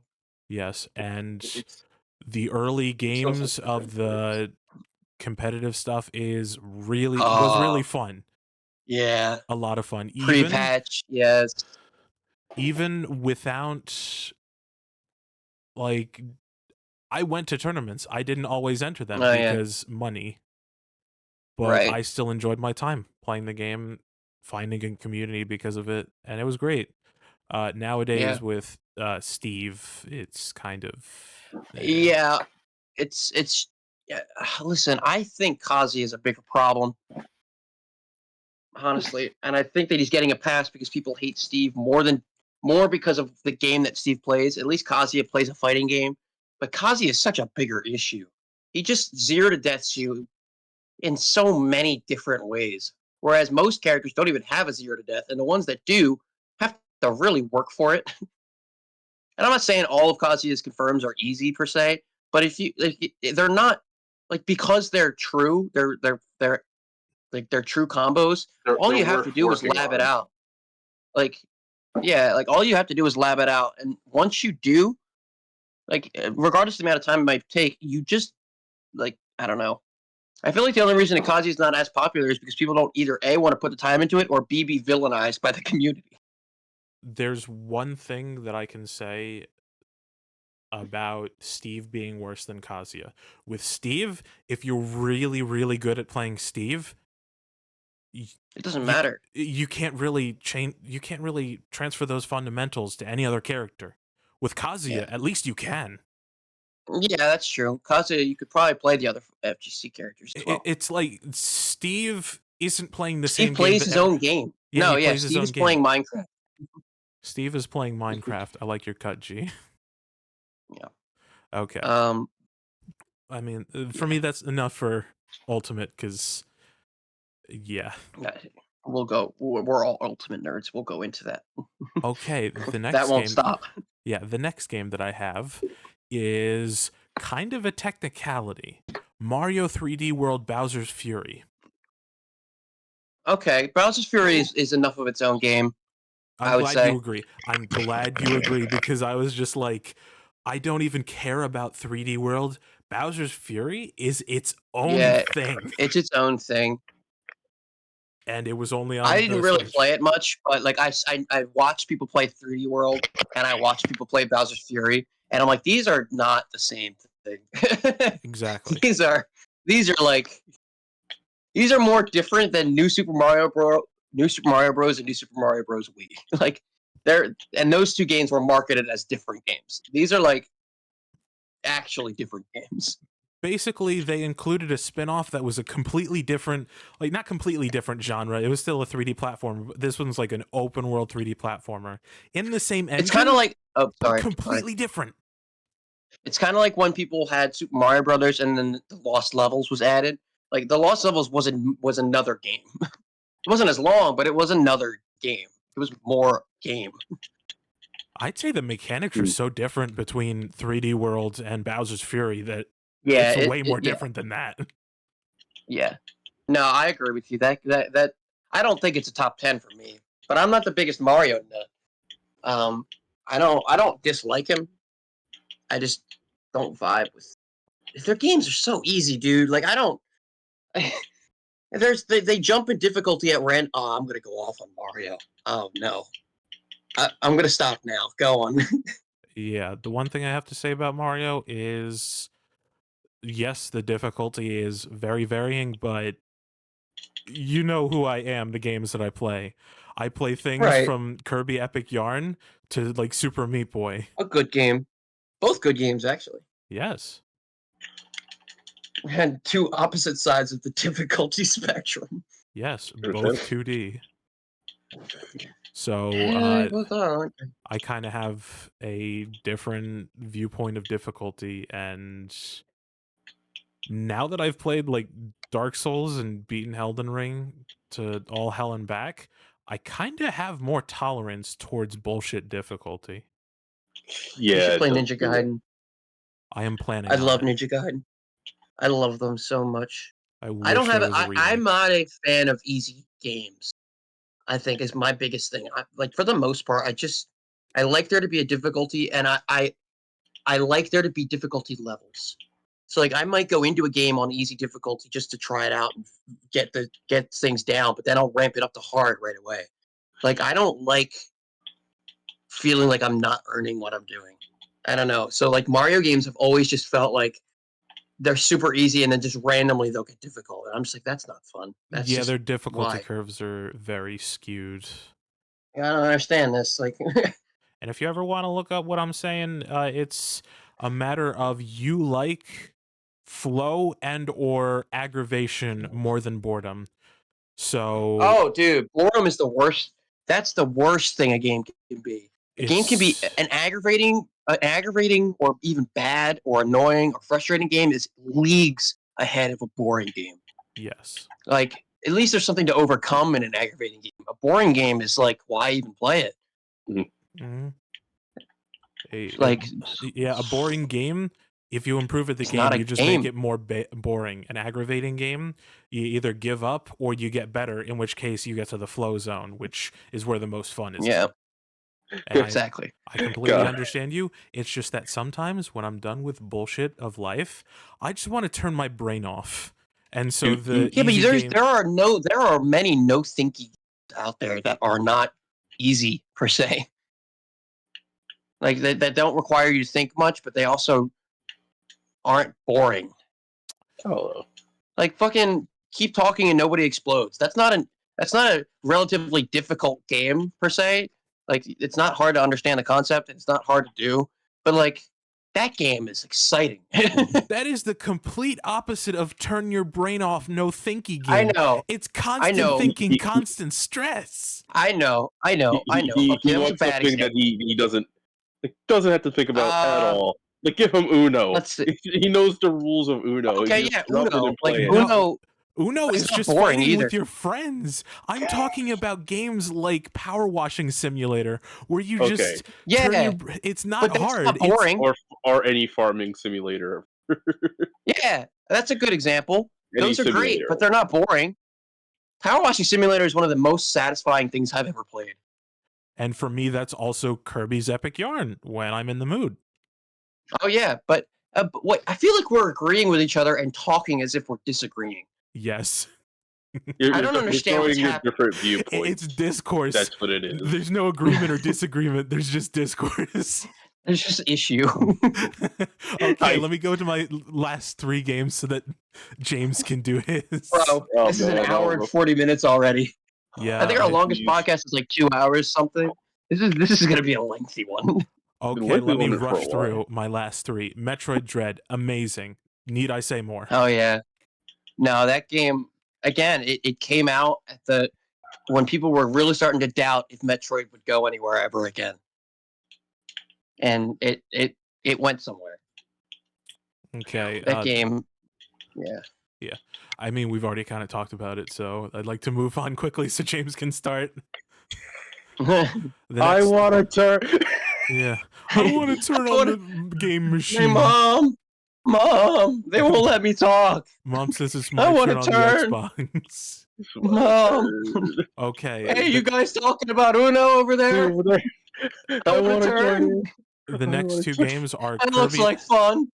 Kirby and the Forgotten Land and Tears of the Kingdom. Need I say more? Wow, Kirby and the Forgotten Land. Oh wait, I gotta stop thinking that your list is ordered. I gotta stop. It's not ordered. Yeah, I was like, yeah. Tears of the Kingdom. I mean, yeah, there are certain games that just stick out above the rest. And for the longest time, we thought Breath of the Wild was that game, and it was for a while. But everybody was like, "There's no way that Tears of the Kingdom could be better," and it just is in every possible way. Because what it is it's everything that Breath of the Wild is times like 10. There's way more content on top of the same things. I'd say that in and of itself is a downside to me because I am burnt out from it and I need to wait to be able to play more of it. Oh well. being burnt out by more content in a great game and a great world is the best kind of burnout that you could possibly have. You say that, but that's time. you He's just say gotta that. take his time. You say that, but that's me with Banjo-Tooie.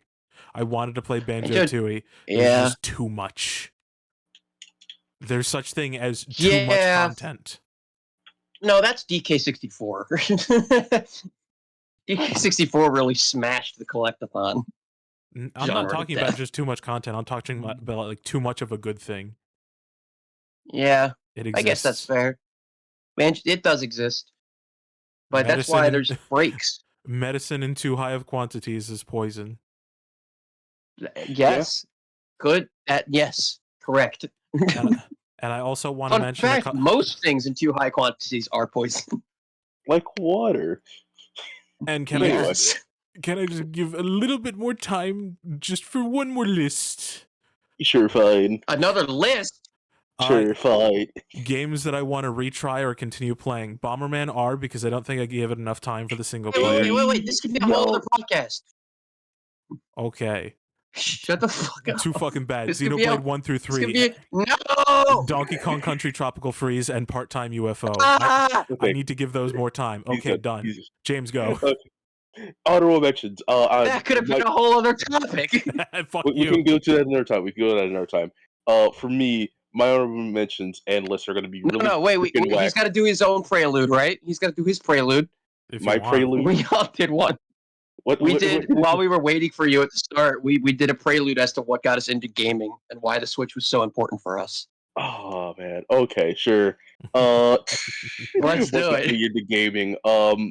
Liking video games and seeing the stuff that I like. My first game was a Pokemon game. I saw. I was familiar with the anime as a kid as it was coming out. Really, and like I saw like the actual games. I'm like, you can play the actual adventure Ash is going on, and that's like how I got my Game Boy. And I'm like, yo, this is sick. Yeah. So Yes. the Switch is basically like my newest version of the Game Boy. Like literally, the nostalgia is bleeding out every time I feel like go onto it. So I mean, especially with the online like things on it. Mm-hmm. Like Pokemon Red was my first game, like ever. Real, I never played. So fun fact, I never played the original Kanto or Johto games. I played the remakes. I played Gen 3 first. I played the remakes of Red and Blue, Fire Red and Leaf Green, and I loved them. But I never owned Red, Blue, or Yellow, or Crystal or Gold. Oh yeah, I had all of them as a kid. Odd enough, I was gaining sentience. Like I was actually games around the time that the third gen was out, but it was the thing of like I saw the games at like a swap meet of like, okay, these are used games. And I saw them like, wait, that's Charizard right there. Dad, I want that. That's Charizard. Charizard, Dad. Lazardon. How do you know that name? That you don't even know the champion. Look, Dad, it's Charizard. But, look, Dad, it's Charizard. It's Blast Turtle. And it was like, yo, it was like, oh, do you want that? I was like, yeah, I want it. Like, oh, it was like, oh, do you have the thing for it? I was like, no, this is a game. It was like, yeah, you need one of these. It pulled up like the Game Boy Color. I'm like, yo, it's just. But yeah, the Switch is important to me because it's basically the newest version of the game. And that's where I'll go with that. So, again, all right, is your list ordered? I mean, I could order them, but again, I want to preface this: my list is going to be whack because I kept this to games that I have played on the Switch or like there are Switch exclusives. For games that did come out on the Switch, they're in my honorable mentions, which is why my list will be really whack right now. First honorable mention: Stardew Valley, pretty sick game. Really like it. Fun times. Pretty chill with it. Spent way too much time on it on my PC, my Xbox, and everything else. Pretty fun. Another honorable mention: Fighters, Dragon Ball Fighters. Yeah. It's a really good fighting game. Wait. Tell me Fighters isn't your only Dragon Ball game. Please? On the Switch? Please tell me it's not your only, because that's not the best Dragon Ball fighting game on the Switch. Well, unfortunately, it's the only one I played on, like that I know is on the Switch, and I played that is like on that area. What other one is Isn't better? Wait, isn't Xenoblade on Switch? Or Xenoblade? Isn't Xenosaga on Switch? Xenoverse? Xenoverse, yeah. I don't freaking know, and no, I would not put Xenoverse on. I've not had a fun time on Xenoverse, even though I spent a lot of hours into it, mostly because of the meta and also like Because I know customization. Budokai isn't on. Yeah, I know Never mind, Xenoverse continue. possibly is, but like I just didn't know like the world. But when it comes to fighters, it is like very great. It feels like you're actually playing the characters. There's a lot of great shots of it. Like they really put the heart and soul of Dragon Ball into the game. That's what I want to say for it. I cannot wait until rollback comes to it. Yeah, rollback. They also did like a huge update recently. Go ahead and play it. Another honorable mention, Cuphead. Pretty Ooh. fun platformer Oh You and don't like good co-op. Cuphead? It's in my honorable man, I'm mentions. really not the fan favorite of this episode. listen, Mike. It's fine. It's just on here. It's my honorable mention. I have to like express how much like I don't. like All right, so Cuphead's weird for me yeah. because in one like aspect, I should love it because I love Celeste, I love Hades, I love those styles of games. And on another aspect, I should love it because the art style is one of the best I've ever seen. But something doesn't click with me with that game. I don't know if it's the humor. I don't know if it's the levels. I don't know what it is. It's Fine, you probably don't- the shooting. But that game was like ticks the boxes of things that I should like. It's same. Okay, it's like a bacon, egg, and cheese sandwich for me. I love all of them, but combined, I don't think it's good. I think now you pissed off every New Jerseyan. Yeah. Listen, Okay. Let's move on. Cuphead is just an honorable mention. It doesn't need that much time. I consider myself Get a it out of Philly here. boy. Get it out of here. We're on to my next honorable mention, Persona 5 Royal, which Phenomenal. better Persona 5. Recently completed the game, 100% completed. Great story, Such a good game. great combat, great everything, great theming, great Catchy. music. The music, God. Ugh. Catchy. Akechi. The villains are great too. Like you Oh actually my can god. hate them. It like you can relate to the characters. Really nice. Okay, next one, Master Duel. I talk about it a lot. I Free don't know what game, that is. What is it? Yu-Gi-Oh. Yu-Gi-Oh! Master Duel. Oh, okay. Anything Basically, Yu-Gi-Oh is good. free Yu-Gi-Oh! That like I feel like has started another renaissance of Yu-Gi-Oh! Anything So, Yu-Gi-Oh is good. it's great. A lot of people are getting back into Yu-Gi-Oh! Because of it. It probably has like a lot of the positives, and it teaches a lot of people to get back into Yu-Gi-Oh! As well as other like mechanics that you may have missed out on. It teaches them really well. I did not know anything about pendulum summoning or link summoning Yo, I before I don't played the either. game, That's and I crazy. completely now I read like 2 decks of each, and I like know how to use them. Nice. Yu-Gi-Oh's awesome. Goated franchise. And my last honorable mention, Sonic Frontiers.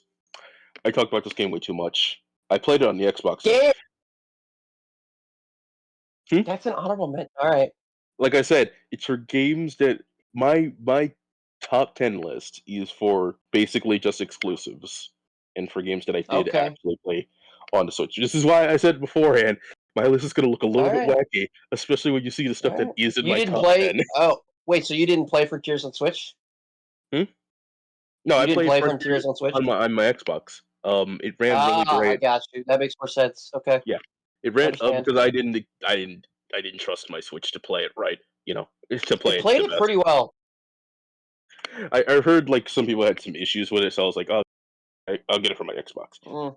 and it ran The perfectly PC fine. version I heard was the worst one. Understandable. Now for my list, this one's gonna be whack immediately after. Again, to Are you preface, starting it? So number 10. So this is ordered, right? You said? I could order it. Like if we're gonna order, we'll start with this. Pokken Tournament DX Doesn't count. Oh. doesn't count. It was on the Wii U No. first. Was it? Yeah. I don't fucking Yeah. remember that. I remember only playing It on the wasn't Switch. good on the Wii U. It was only good on the Switch. Okay, throw it out then. So I guess Throw it out then. Fuck it. we'll Okay, We'll move it throw on it to in I We'll know. something mention that I it. did Okay. actually. We'll throw it in something else that actually arms. Fuck it. Oh, fuck. Oh my god! That's even worse. Put it back. Put it back. We'll make an exception. You can keep Pokken Tournament on Oh there. my god! Put it back. I will. Oh Pokken Tournament god! DX. Oh man, my number 10. My number 10 in quotation marks. Oh man, had really fun playing with Pokemon with different varied moves. I killed Mike. Put it back. Oh god! I put it back. It's fine. I put that thing back where it came from, or to help you. He said, did it. Quick, arms." Quick, any Switch game ever, and I'm like, dang it, Jesus. arms. Dang it, arms. Bro, you. I had fun with the varied list, using Mega Evolutions for transformation. Like, it was really nice, really cool. Had a lot of feeling to it. Liked it.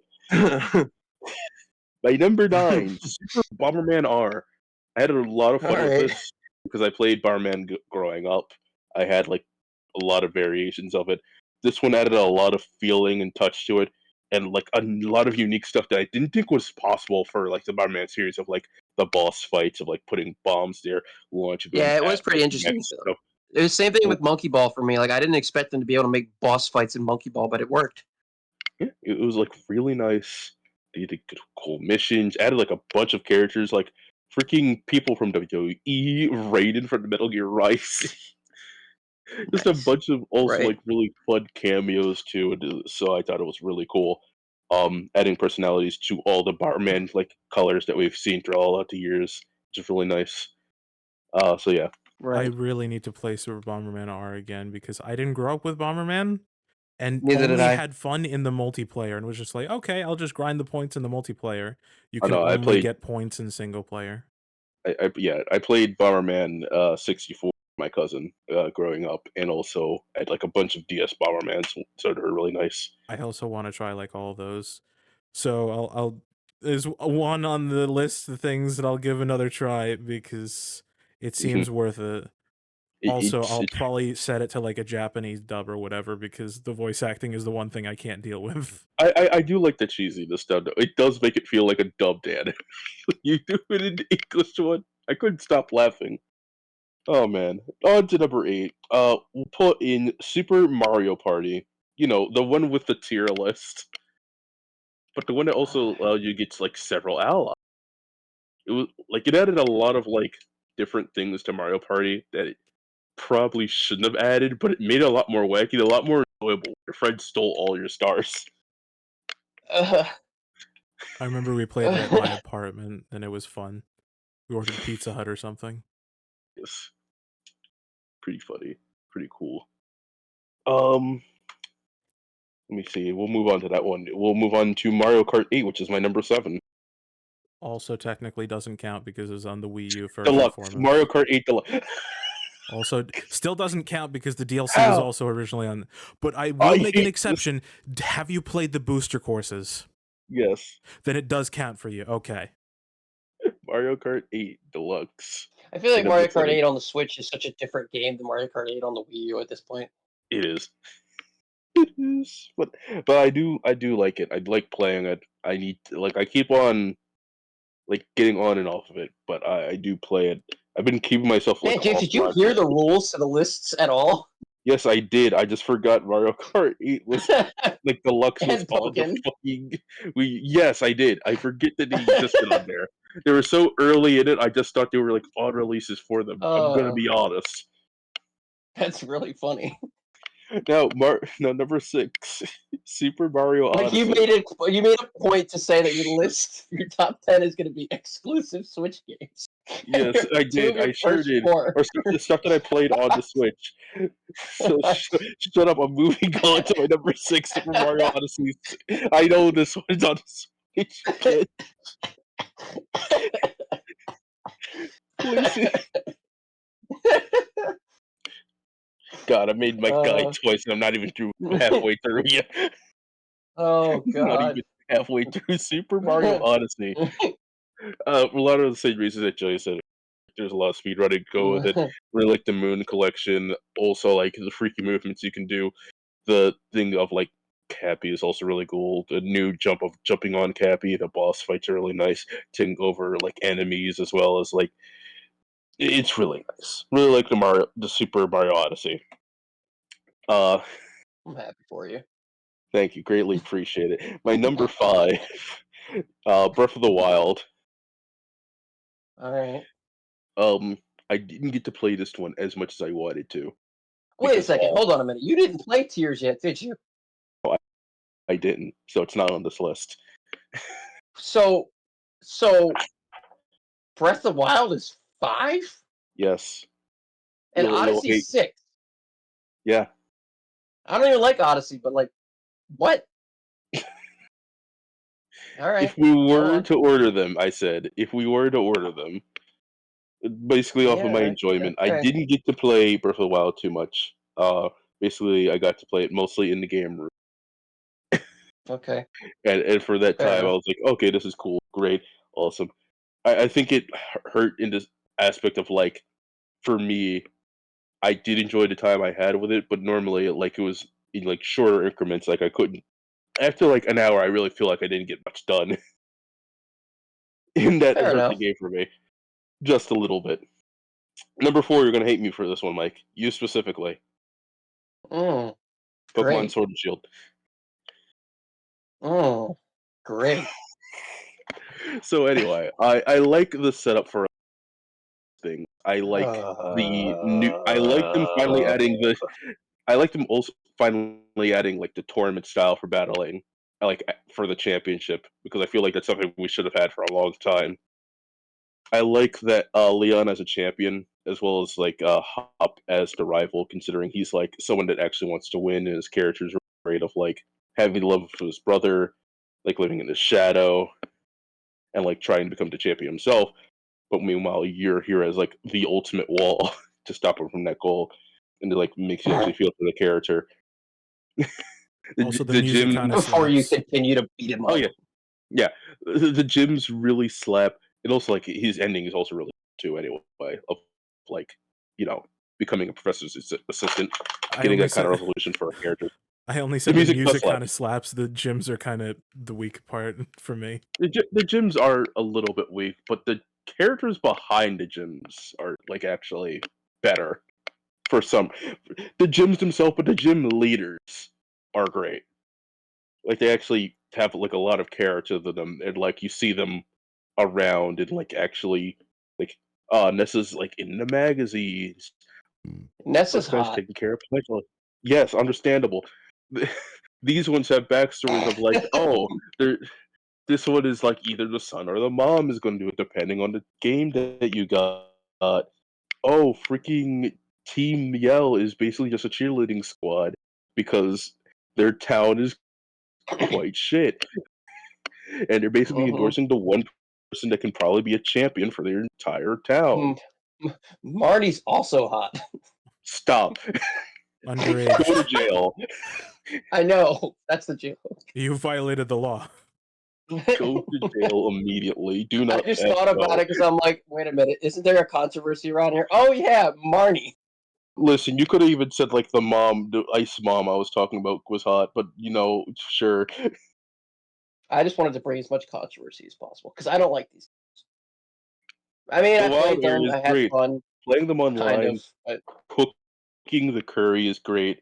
Like especially with friends, going to camping areas with other people's Pokemon is nice yeah, as I don't know. well. I don't think cooking should be a selling point for Pokemon. That's just me.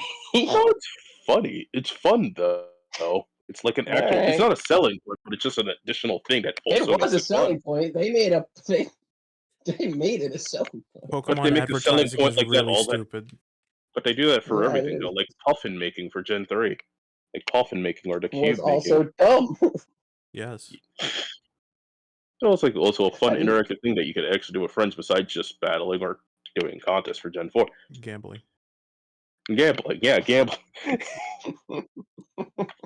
yeah. Great, on to my number 3, Celeste. Great Yeah. platforming, Oh, great music. I played this game a lot on Joy-Cons, mind you. On Joy-Cons I played this game, and I still had an amazing time. Gotta hurt. Amazing music. Yeah, it did hurt. It fucking hurt my hands. I also played it Um, on Joy-Cons. I feel your pain. the story is great. The platforming is great. Has an amazing speedrunning community. So I mean, there's also that. Like, there's a fair amount of challenge and like good story beats, and like all the characters are pretty cool. So awesome game all around. Mm-hmm. Now, on to my number two, Sonic Mania Plus. This was Mm. a really good game. This gave us studio. This gave us like a lot of good music beats, like Studiopolis. Um, Getting to play as Mighty and Ray again after a long time of not seeing them exist ever.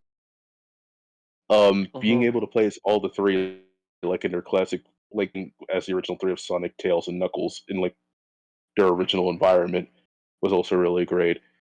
With new areas as well as like you being able to play as any one of them to go through the areas and like making it like different ways to interact with each area depending on which one you Right. chose, Right. Right. which Right. was nice. It like also had a lot of love and did good like sprite animations for the animations it did have, which you don't see too often anymore since a lot of things are trying to do away with the sprite animation stuff. Mm-hmm. So it was really nice. It gave the good feeling. It gave the good feeling of like, hey, this craft isn't gone. And also like it was a thing of like, okay, Sonic still can do good stuff. Because this was before Sonic Frontiers. Before that, in terms of good Sonic games, Sonic Generation. So it was nice. It was good. It was in a good spot in terms of like the Sonic fan base. But number one, I guess, would have to be Super Smash Bros. Ultimate. Uh, Yeah. Not be Fair enough. I not even say because of itself, but because of like many because of this. Right. And because I talked about it, and like there's many of times like I spent time on it in terms of like, oh man, let's see if I can hit the can exactly like this with Duck Hunt. See if it'll hit over here. Like my trading, my labbing for Duck Hunt was stupid. Of just like, can I hit this thing over here if I hit it a certain way, or like, hey, can I do this combo? It does. No one else is even trying it.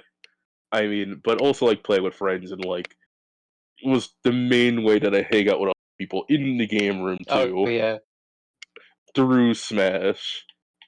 Like Yep. even though Yeah. I also That was the click. That was the clicking point for just about everybody. yeah, Yep. there's also like a lot of like probably one I did the most tournaments for, especially for the game room. In a sense of just like even though like my last two showings at like Smash were not really that good, and I've kind of like not been playing it as much. I still like have a good spot in my heart for it. Is what I Yeah. would. That's what I say for it. Yeah, like I keep on going back to it too. I can't fully drop it. That's for sure. Literally the whole time we were talking, I was just labbing in training mode. I saw you logged on. Yeah. It's just I need to find more time to play it. Especially like I need to get a better setup for my Switch for it too. This is Uh, also one of the reasons why like right. I haven't been using my Switch. Online's kind of shit though. Yeah, that's the problem. Mm-hmm. And also having to pay for the online is kind of shit too. Especially when Yeah. I'm not sure I'm going to be playing with anyone during that time. Right. So I'm just like, do Use I your money actually want wisely. like do I actually want to spend for this month? Probably not, because there are most of the time that I Probably just not. don't use Switch Online, so I don't. Yeah, that's why I don't do like I don't do most subscriptions. Just like the only reason I do the Switch one is because I do online tournaments kind of frequently. Um, not like big tournaments, but I've entered the coin box a couple times. Nice. I went 0-2 my first time, and I went 2-2 my second time. Nice. Less I used construction. Ike and Greninja, but I'm finding that Greninja is much more viable in competitive play right now than Ike.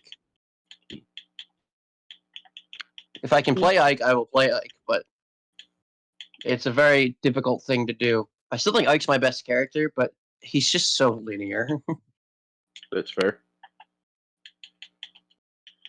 And like if you get him off stage and you know what you're doing, you just die.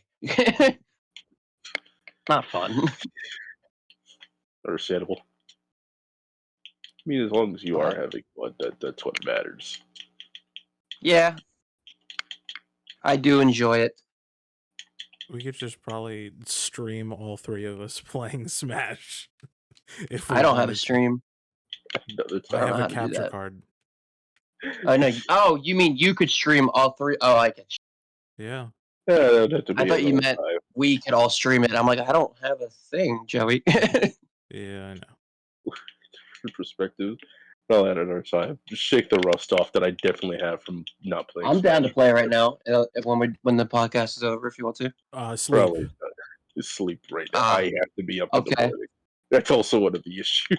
I don't have work tomorrow because Labor Day, but I still need to have a sleep schedule because I'm a There- 9 to Alright. 5er. Fair I enough. have to work tomorrow. I'm an 11. I'm a 2:30 to 11er, so I can stay up. I wish I was, but work. I don't. also coming It's in a before double-edged the house. sword because I don't have a day. So like, whereas if you get off at 5 o'clock, you still have some of your day left. If I get off at 11 o'clock, so I'm in my room, whatever, for 2 hours, and then I'm asleep, and then I get up and I go to work. You know. So on the bright side, my sleep schedule's fine, but on the other side, it means those 4 days that I work, I'm only working, and then I go home. And I go to sleep, but it is what it is. Yeah. Yeah. It's hard to find time working. Yeah. Yeah, But I've been that's labbing life. some new Greninja. Drag down combos. I've been doing some stuff with Kazuya. I won't play. Well, thank you I everyone won't who's do been it. listening. Thanks for listening so far up to this. Greatly appreciate for listening to our top 10 Switch games. You know, some of mine didn't I count I DQ against Steve and Kazuya in tournaments. I just don't have the patience for it, and I'd rather not smash a controller. That's fair. If there's a tournament that I'm entering that is in person for Ultimate and like others, and they allow Steve, I'm kind of just gonna skip Ultimate and go to Project Plus or Melee. Yeah, or I might still enter, but if I like, I'll just not. I'll just go. I just won't play against the person if they play Steve. I'll just be like, all right, you win. I don't have the patience for this. Yeah. And people are like, oh, you should just get good. I'm like, yeah, you might be right, but I'm also 23, going into my master's, and I'm engaged. It's like I just don't have the time nor the interest level. I don't care. If Like it I ain't understand the get good aspect, but I'm just like I don't want to. How about in that? the words There's of your Reggie answer. Fils-Aimé, if it ain't fun, why bother? Yeah, like exactly. I'm not having fun. I'm not gonna play the game. Thank you. Have a good day. Okay, so I think this is a good point to stop it off. Yep. Oh yeah. Thank you all for listening. It's a longer Thank you, one than guys. usual. We will get the other episode out as soon as possible. Yep. Mhm. Life difficulties. The next week's podcast is going to be what? What was it? Is it the thing that I was talking about? No, we had two topics from last. I think I podcast might we were know what it thinking about. was. I think it was supposed to be Tears of the Kingdom, and I was just like, Oh yeah, we were going to do Tears of the Kingdom, but you still haven't. yeah, Right. The three that you mentioned were top 10 Switch games, top 10 Nintendo games, and top 10 Wii games. you do have Nintendo games. I don't think we need to do that one Yeah. because I feel like we've kind of already done it. a lot of that. I I mean, there's We should Xbox talk games, but we could do I could do like a top 5 Xbox games or like a top 5 shooters. I think I've played at least 5. I think. first-person shooter number 1, Minecraft. Anyway, I mean, Metroid Prime will be on my first-person shooters. Understandable. You know the trilogy's gonna be on mine. So no, I'll No, just it's have Doom Eternal. each of the 3 games as different. My list will be Doom, Doom 2, then Doom Eternal, then Metroid Prime 2, then Metroid Prime 3. You haven't played Doom 64? Wow, you're missing out. I bought it. Fun fact: I bought it for the Switch, the emulator or whatever it was. I bought it. It just would not load. Oh, So I beat Doom 1 and Doom 2, and I beat Doom 3. I tried to play Doom 64. The game just kept crashing. damn. So, yeah. Unfortunate. Well, we'll think All right. about it. Think about it. We'll get back to it in about probably 2 weeks from now. We'll do another recording, God willing. Yep. We'll do top 10. The next episode is going to be top 10 shooters. Content shooters, sure. All right. Number 10, Pikmin. Number 10. All right. Okay. As always, I've been Mike. I'm James. And I'm Joey. I will see you next time. Bye-bye. See ya. Thanks for Adios. listening.